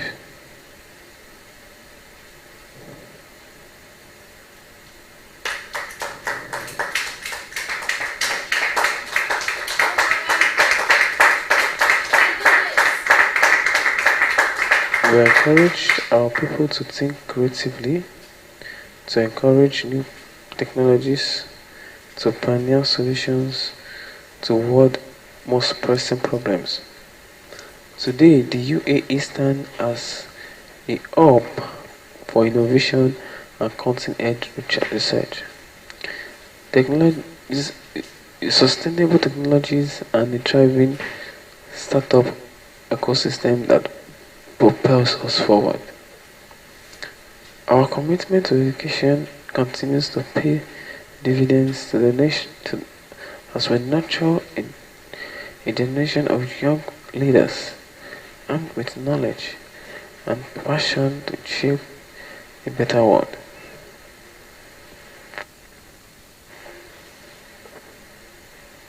We have seen Emiratis excel in various fields, from science and technology to art and culture.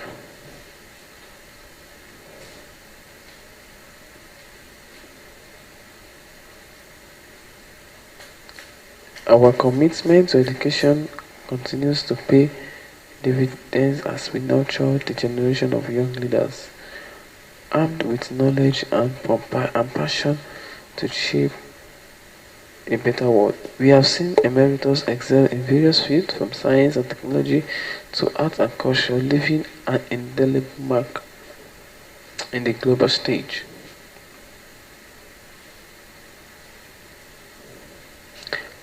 The welfare of our citizens remains our core for our nation's values. We take pride in providing a high standard of living for our people, while access to world-class education, healthcare, and social support. We cannot continue to invest in our youth without empowering them to lead and participate in the shaping of UAE's destiny. However, true progress goes beyond the borders of our nation. Our commitment to humanitarian causes and global development has been unwavering.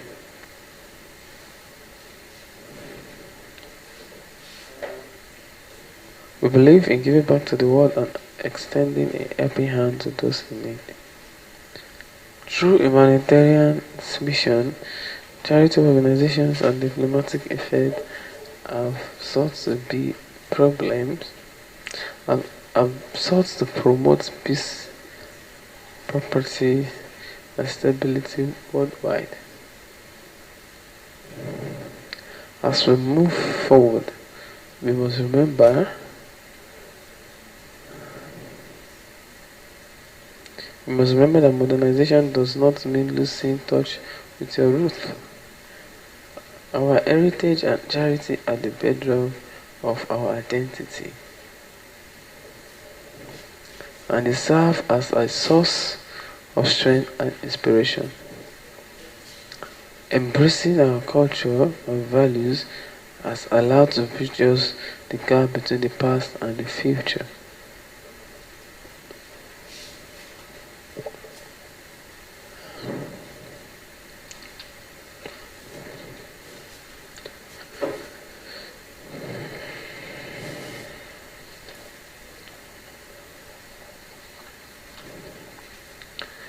As we move forward, we must remember that modernization does not mean losing touch with your roots.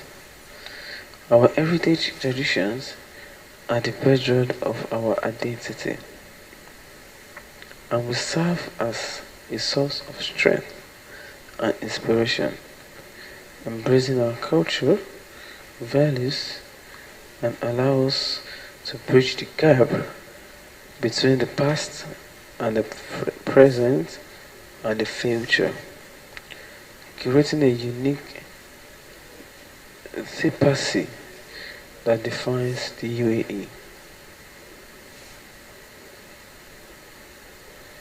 Situation change from time to time. A friend may become an enemy and an enemy a friend. Life is inconsistent and even ever changing. So are earth and weather. We must therefore be prepared for the unexpected changes coming.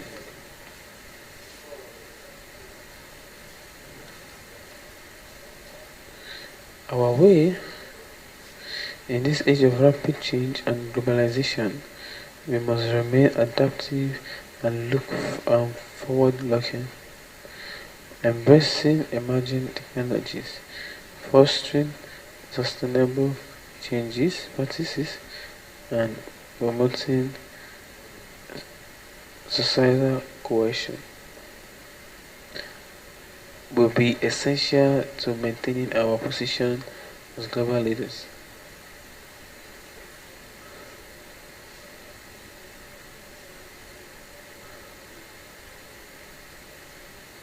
As we reflect on the journey of modernization and warfare, let us be guided by the spirit of unity that brought our fathers together.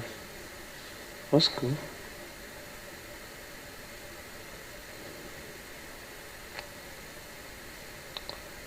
Together we have achieved the impossible.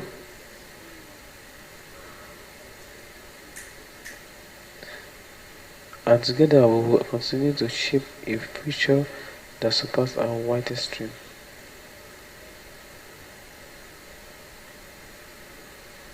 In conclusion, my fellow victors and esteemed guests, the journey of modernization and welfare in the UAE has been a testament to the power of vision, determination, and compassion as we move forward.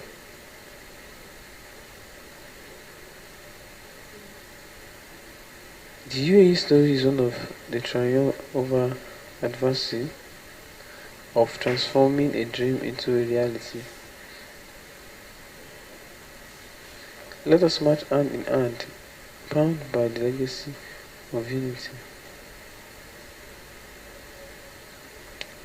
The UAE story is one of triumph over adversity, of transforming a dream into reality. Let us march hand in hand and move our country forward together.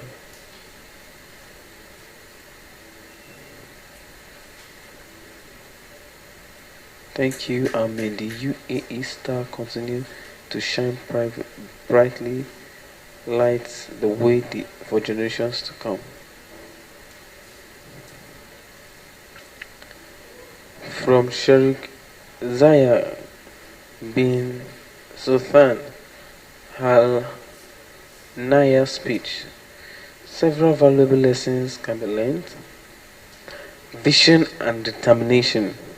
The speech emphasizes the importance of having a clear vision and unwavering determination to transform the nation. Says Nigeria's commitment to modernization and welfare are the foundation of the UAE progress. Unity and inclusiveness. Sheikh Zayed recognized that unity and inclusivity is vital for nation progress.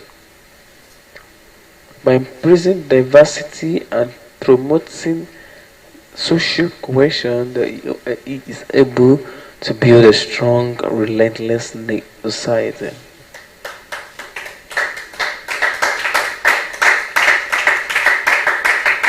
Investment in education. Education was considered the cornerstone of progress, empowering the people with knowledge and skills.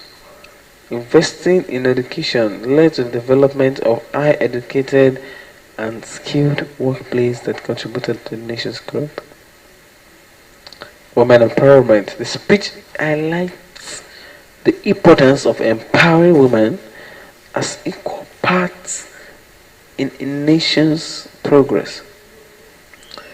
Sarah Zion efforts to promote women education and participation in the workforce were instrumental in breaking barriers and achieving the desired goal.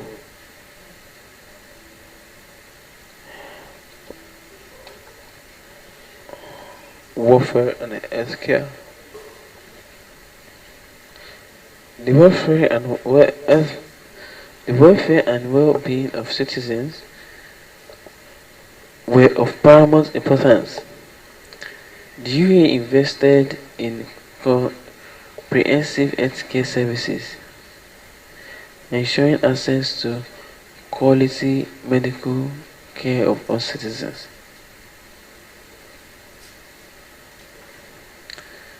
Environmental stewardship. The speech emphasized the need for sustainable development and environmental protection by embracing the traditional cause of conservation.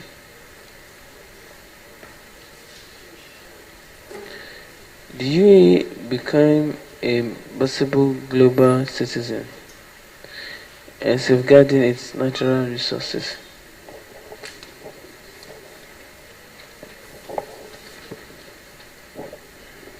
Embrace innovation and technology.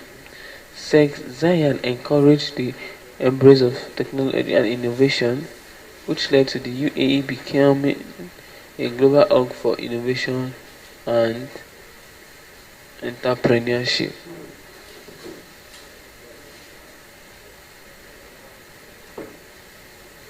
Compassion and humanitarianism. The UAE's commitment to humanitarian causes and global development was highlighted in the speech.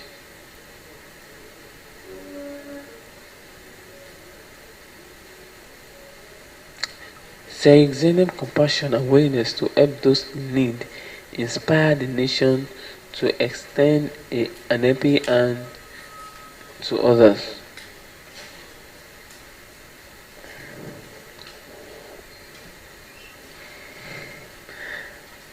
Adaptability and forward thinking. In an ever changing world, the UAE remain adaptive and forward thinking, embracing emerging technologies and fostering sustainable practices to maintain its position as a global leader. Cultural heritage and identity. The speech emphasizes the importance of preserving cultural heritage and values while pursuing progress, embracing UAE's cultural roots towards the nation to create a unique identity that bridges the path of the future.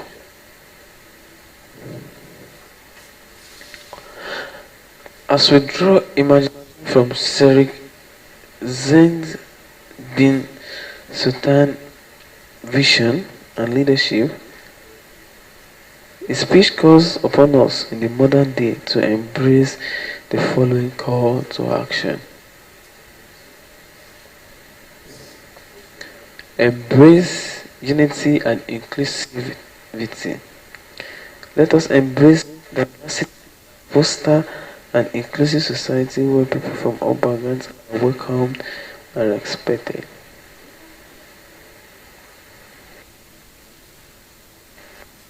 By as a united community, united global community, we can overcome challenges and create a more harmonious world.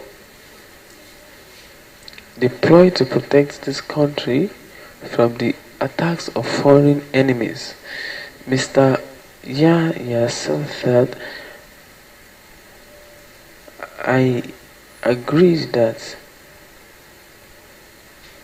there would be a roundtable conference in RT20 and 10th March. I said not such thing to him. I have I had to talk to him about I had to talk to him over the telephone. I told him, then Khan, you are president of Pakistan.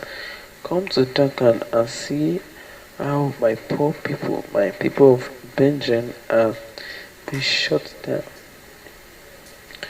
How the bosom of my mothers have been emptied of their sons. How my people have been killed. You see, and do justice, and then finalize. That's exactly what I told him. I told him long ago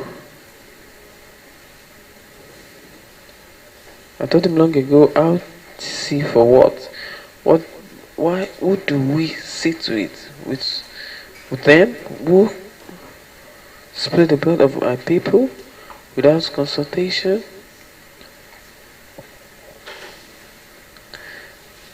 With me or any discussion with us? Suddenly, after 5 hours of secret meeting, Yahya Khan delivered a speech in which he dumped all blame squarely on me, squarely on the people of Binkan. The crowd said, shame, shame. I have said in the meeting, the struggle this time is our struggle for emancipation.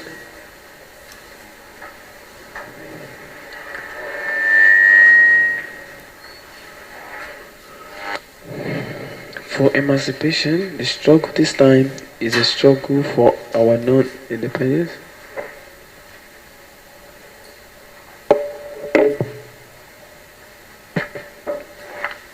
The struggle this time is a struggle for our independence. Brothers of mine, assembly has been summoned on the 25th. This mark of blood have not yet dried. I have clearly said on the 10th of March that Majid Ramha can't join RTC. Treating the bloods of Marat, they have called the assemblies. They have got to accept my demands. First, martial law must be withdrawn. All army personnel must go back to the barracks. There has to be an inquiry onto the way the killings were carried. Outlawed, the power has to be handed over to the people's representative. Only then will we consider whether we can sit in the assembly or not. Before we can sit in the assembly, people have to be given you that right. Brothers of mine, do you have faith in me? God said, I don't want prime ministership. We want to establish the right of the people of this country. I want to say in clear terms that from now on to the courts, Magdren's office and education institutes in Bangladesh will remain closed. To ensure that no suffering is inflicted on the poor people, to ensure that my people do not suffer from tomorrow, the following things will be put out of range of the hazard, which saw actual carnage of work, rail line trains, launches were run, good, but the secretariats, Supreme Courts, judges and semi-government offices like Wampa, will not function. All employees withdraw their salaries on the 28th of withdraw. If one more shot is fired, if my people are killed again, then my request to you is to build a fortress in each and every home, or as you get ready to face the enemy which you have not seen. We will starve them to death.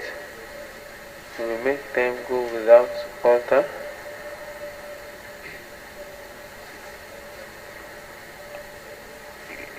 You are out, brother. You stay in your barracks.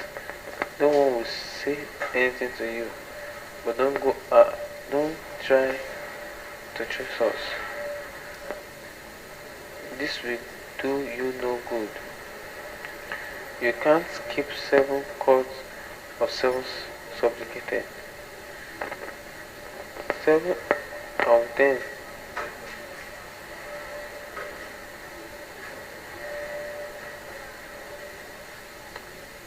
since we have learned to die, no, you can't eliminate us.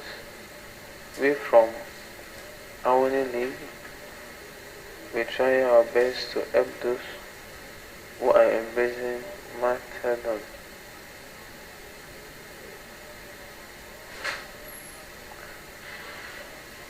And every owner of the industry will pay salaries to other workers who participated in the 7-day. My instruction to government officials is that they must obey what I say. From now on, tax will not be paid until such time as the freedom of our people is. No one will pay anything, and bear in mind that the enemy will continue to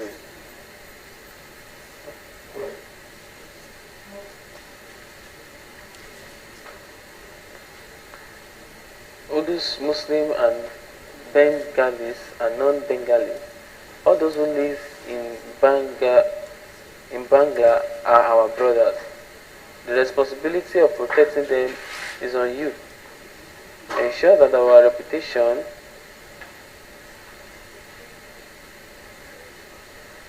reputation is not only snared in any way. The employees of the radio and television, please bear in mind that if our words are not broadcasted by the radio, there is no Bengali. Then no Bengali shall go to the radio station. If our news is not broadcasted on TV, then no Bengali shall go to the TV station. The ban should remain open for 2 hours every day so that the people can get their salary.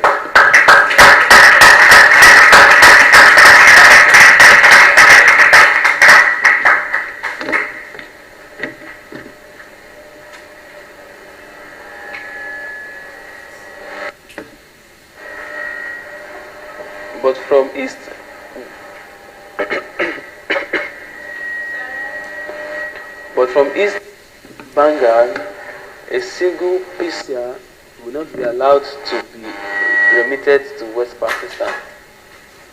Telephone and telegraph services will remain operative in our East Bengal. We shall keep on sending our news to foreign news media. But if there is any sinister move to annihilate the people of this country, the Bengalis will have to keep very careful watch. I am requesting you as my brother, do not make this country a hell and destroy it. Do not take this country to hell and destroy it. We will not see each other face again in the future if we can not solve things in a peaceful manner. We shall at least, as brothers, this is why I'm requesting you, do not try and ruin the military rule in my country. Secondly, in every village, every country, every union and every subdivision, department as a resistant council with the leadership of the Awami League and be ready with whatever you see.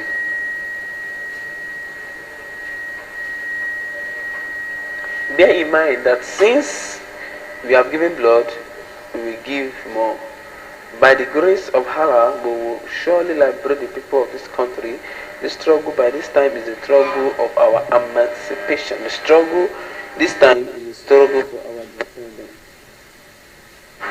The seventh March speech of Bang Sherik served as a several warning that resonates far beyond the history context in which it is spent.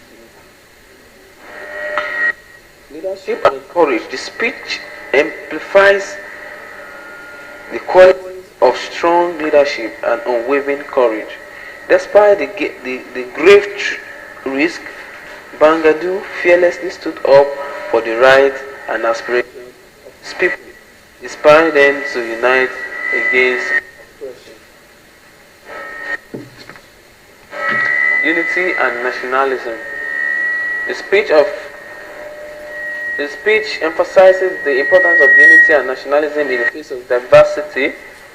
Bang highly owed for solidarity among the Bengalis, irrespective of their background, underlines the power of a united nation striving for a common cause. Peaceful resistance.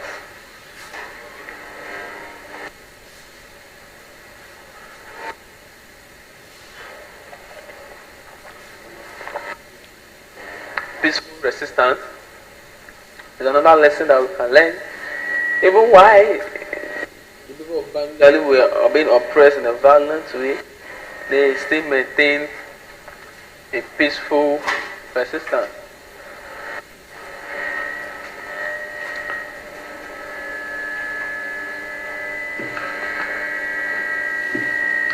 Call to action: stand up for democracy, champion peaceful resistance, unite against oppression, protect human rights, embrace diversity, engage in peace building, remember the sacrifices, and advocate for sustainable development. And with that, we are going to the end of that particular speech.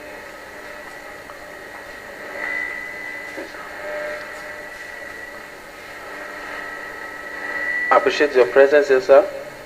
The essay, Mr. Governor.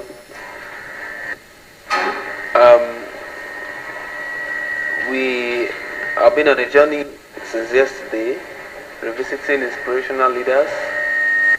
We have been looking at their words and drawing lessons from them, as well as call to actions from these words. The leaders we are looking at cut across the entire coast, across Africa, across Asia, across Europe, across America. And you look at these words and read them, and you can lessons that we can learn from them, as well as call to action. Some of those things we have looked at the words of our government. In the country, we visited the word of the former president, former vice president, former presidential aspirant. And in between this, we have interactive sessions whereby we visit these words and then questions. So, and that's what we want to go into now very briefly. Do you have questions concerning the series of speeches that we revisited? Speaking from former President Muhammadu Buhari, Yakubu Gowon, Shehu Shagari, do you have questions? Yeah? Okay. There's no question now? Alright.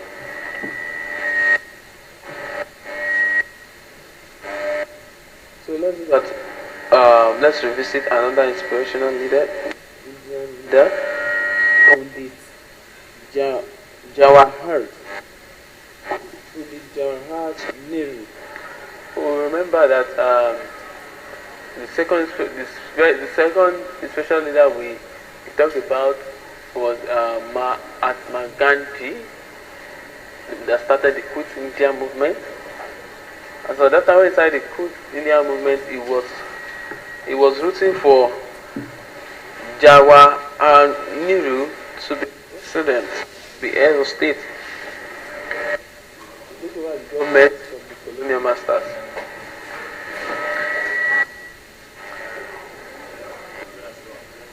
So let's look at his word. Twice of with destiny. Twice with destiny. In the midst of a momentous chapter in India's history, as country stood on the brink of independence, one voice emerged with profound clarity and vision. That voice belonged to Pandit Jawaharlal Nehru, the first Prime Minister of the independent India. In his iconic speech, Threat with Destiny, delivered on the eve of India's independence, Nehru captured his hope, dreams, and aspirations of a nation in the terms of a new era.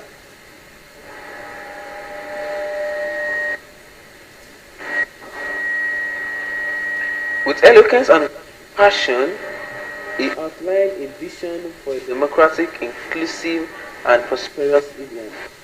As we dive into the pages that follows, we embark on a transformative journey, immersing ourselves in the words that have reverberated through the decades, inspiring generations, and embodying the spirit of the nation's unwavering resolve. Within this speech, we encounter the indomitable speech of India's freedom struggle, the promise of a better future, and enduring lessons that resonate with this day. The speech. Long ago, we made a twist with destiny, and now today comes when we shall redeem our pledge, not fully in measure, but very substantially. At the stroke of the midnight hour, when the whole world sleeps, Indians will awake to life and freedom. The movement comes, which comes but rarely in history, when we shall step out from the old to the new, when an age, old, and when the soul of a nation stand suppressed by utterances. It is fitting that as the solemn movement we take the pledge of dedication to the service of India and these people, and go to the still high clause of humanity with some pride. At the dawn of history, Indians started in an unending quest, the trackless centuries which were filled with our striving and our grandeur of our successes and failure. Through good and ill fortunes alike, she has never lost sight of the quest or forgotten the deeds which gave her strength. And today,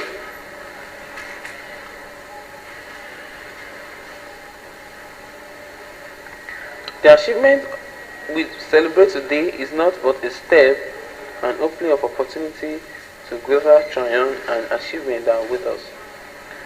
Are we brave enough and wise enough to grasp the opportunities and accept the challenge of the future?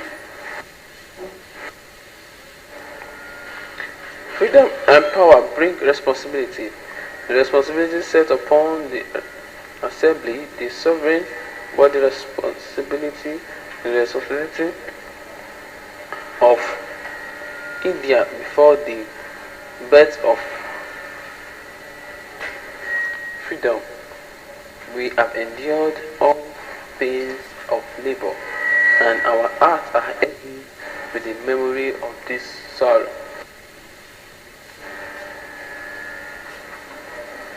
Some of these pains continued even now. Nevertheless, the past is over, and it is the future that beckons to us. The future is not one of ease or rest, but of success, incessant striving, so that we might fulfill the pledges we have so often taken, and the one we shall take today. The service of Indians means the service of the millions who suffer. It means that the ending of poverty and ignorance and disease and inequality and opportunity.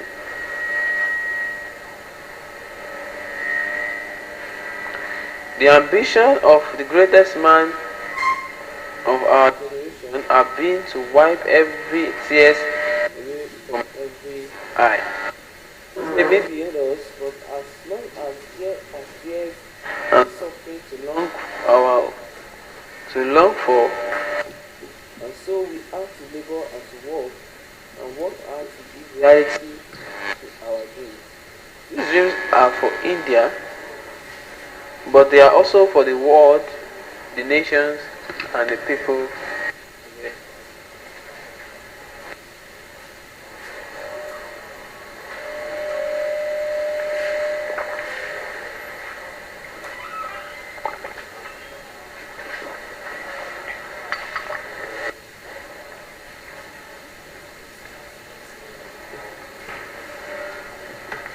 At the dawn of history, India started on her unending quest and trackless centuries, which are filled with her thriving and the garden of her success and her failures. Through good and ill fortunes alike, she has never lost sight of that quest or forgotten the idea that gives us strength.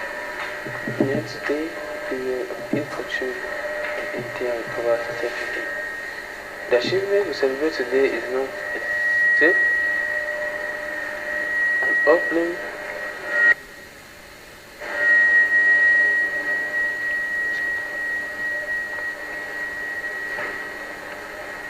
to the greater triumph and achievements are with us. We are brave enough and wise enough to grasp the opportunity and challenge.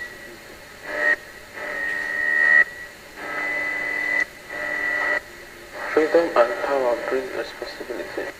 The responsibility upon this assembly.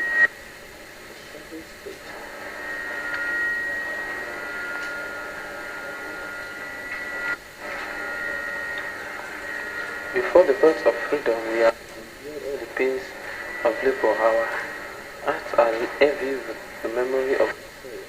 Some of these pains continue even now. Nevertheless, the past is over, and it is future that beckons us. The future is not one or ease or resting, but of incessant striving, so that we might fulfill the pledges we have so often taken, and one we shall take today.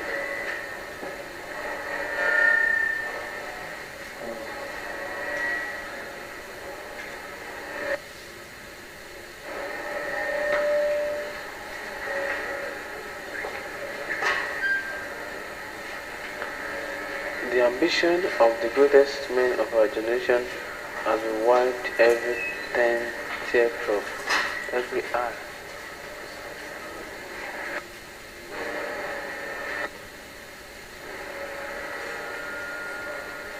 And so we have to labor and to work hard to give reality to our dreams.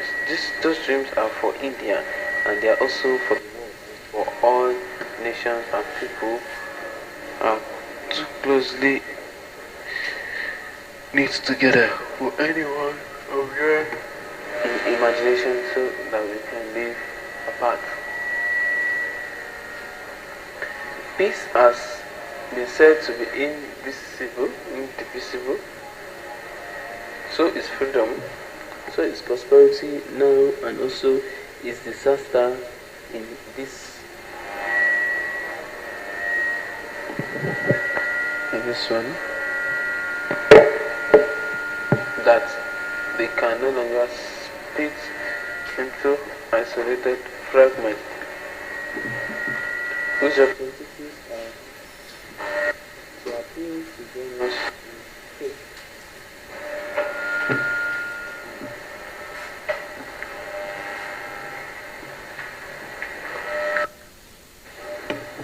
Peace was said to be indivisible, so is freedom. So the prosperity now and so also is disaster is one word that can no longer be split into isolated fragments.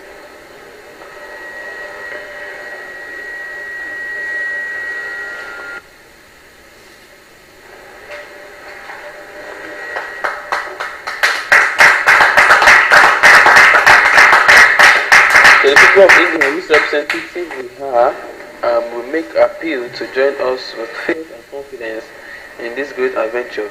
This is no time for petty and destructive criticism, no time for ill will or blaming others. We have to build the noble mansion of free India, where all persons, all children may dwell. The appointed day has come, the day appointed by destiny. India stands forth today, after long slumber and struggle, awake, vital, free, and independent. The past claims to which is come still in a measure, and we have to do much before we redeem the pledges we have so much taken. Yet the turning point is past. The history begins anew, the history which has lives and another to write about. It's a fateful moment for us in India and for all Asia and for the world. A new star arises, a star of freedom. A new hope comes into being, a vision of long cherished materiality. May the star never set and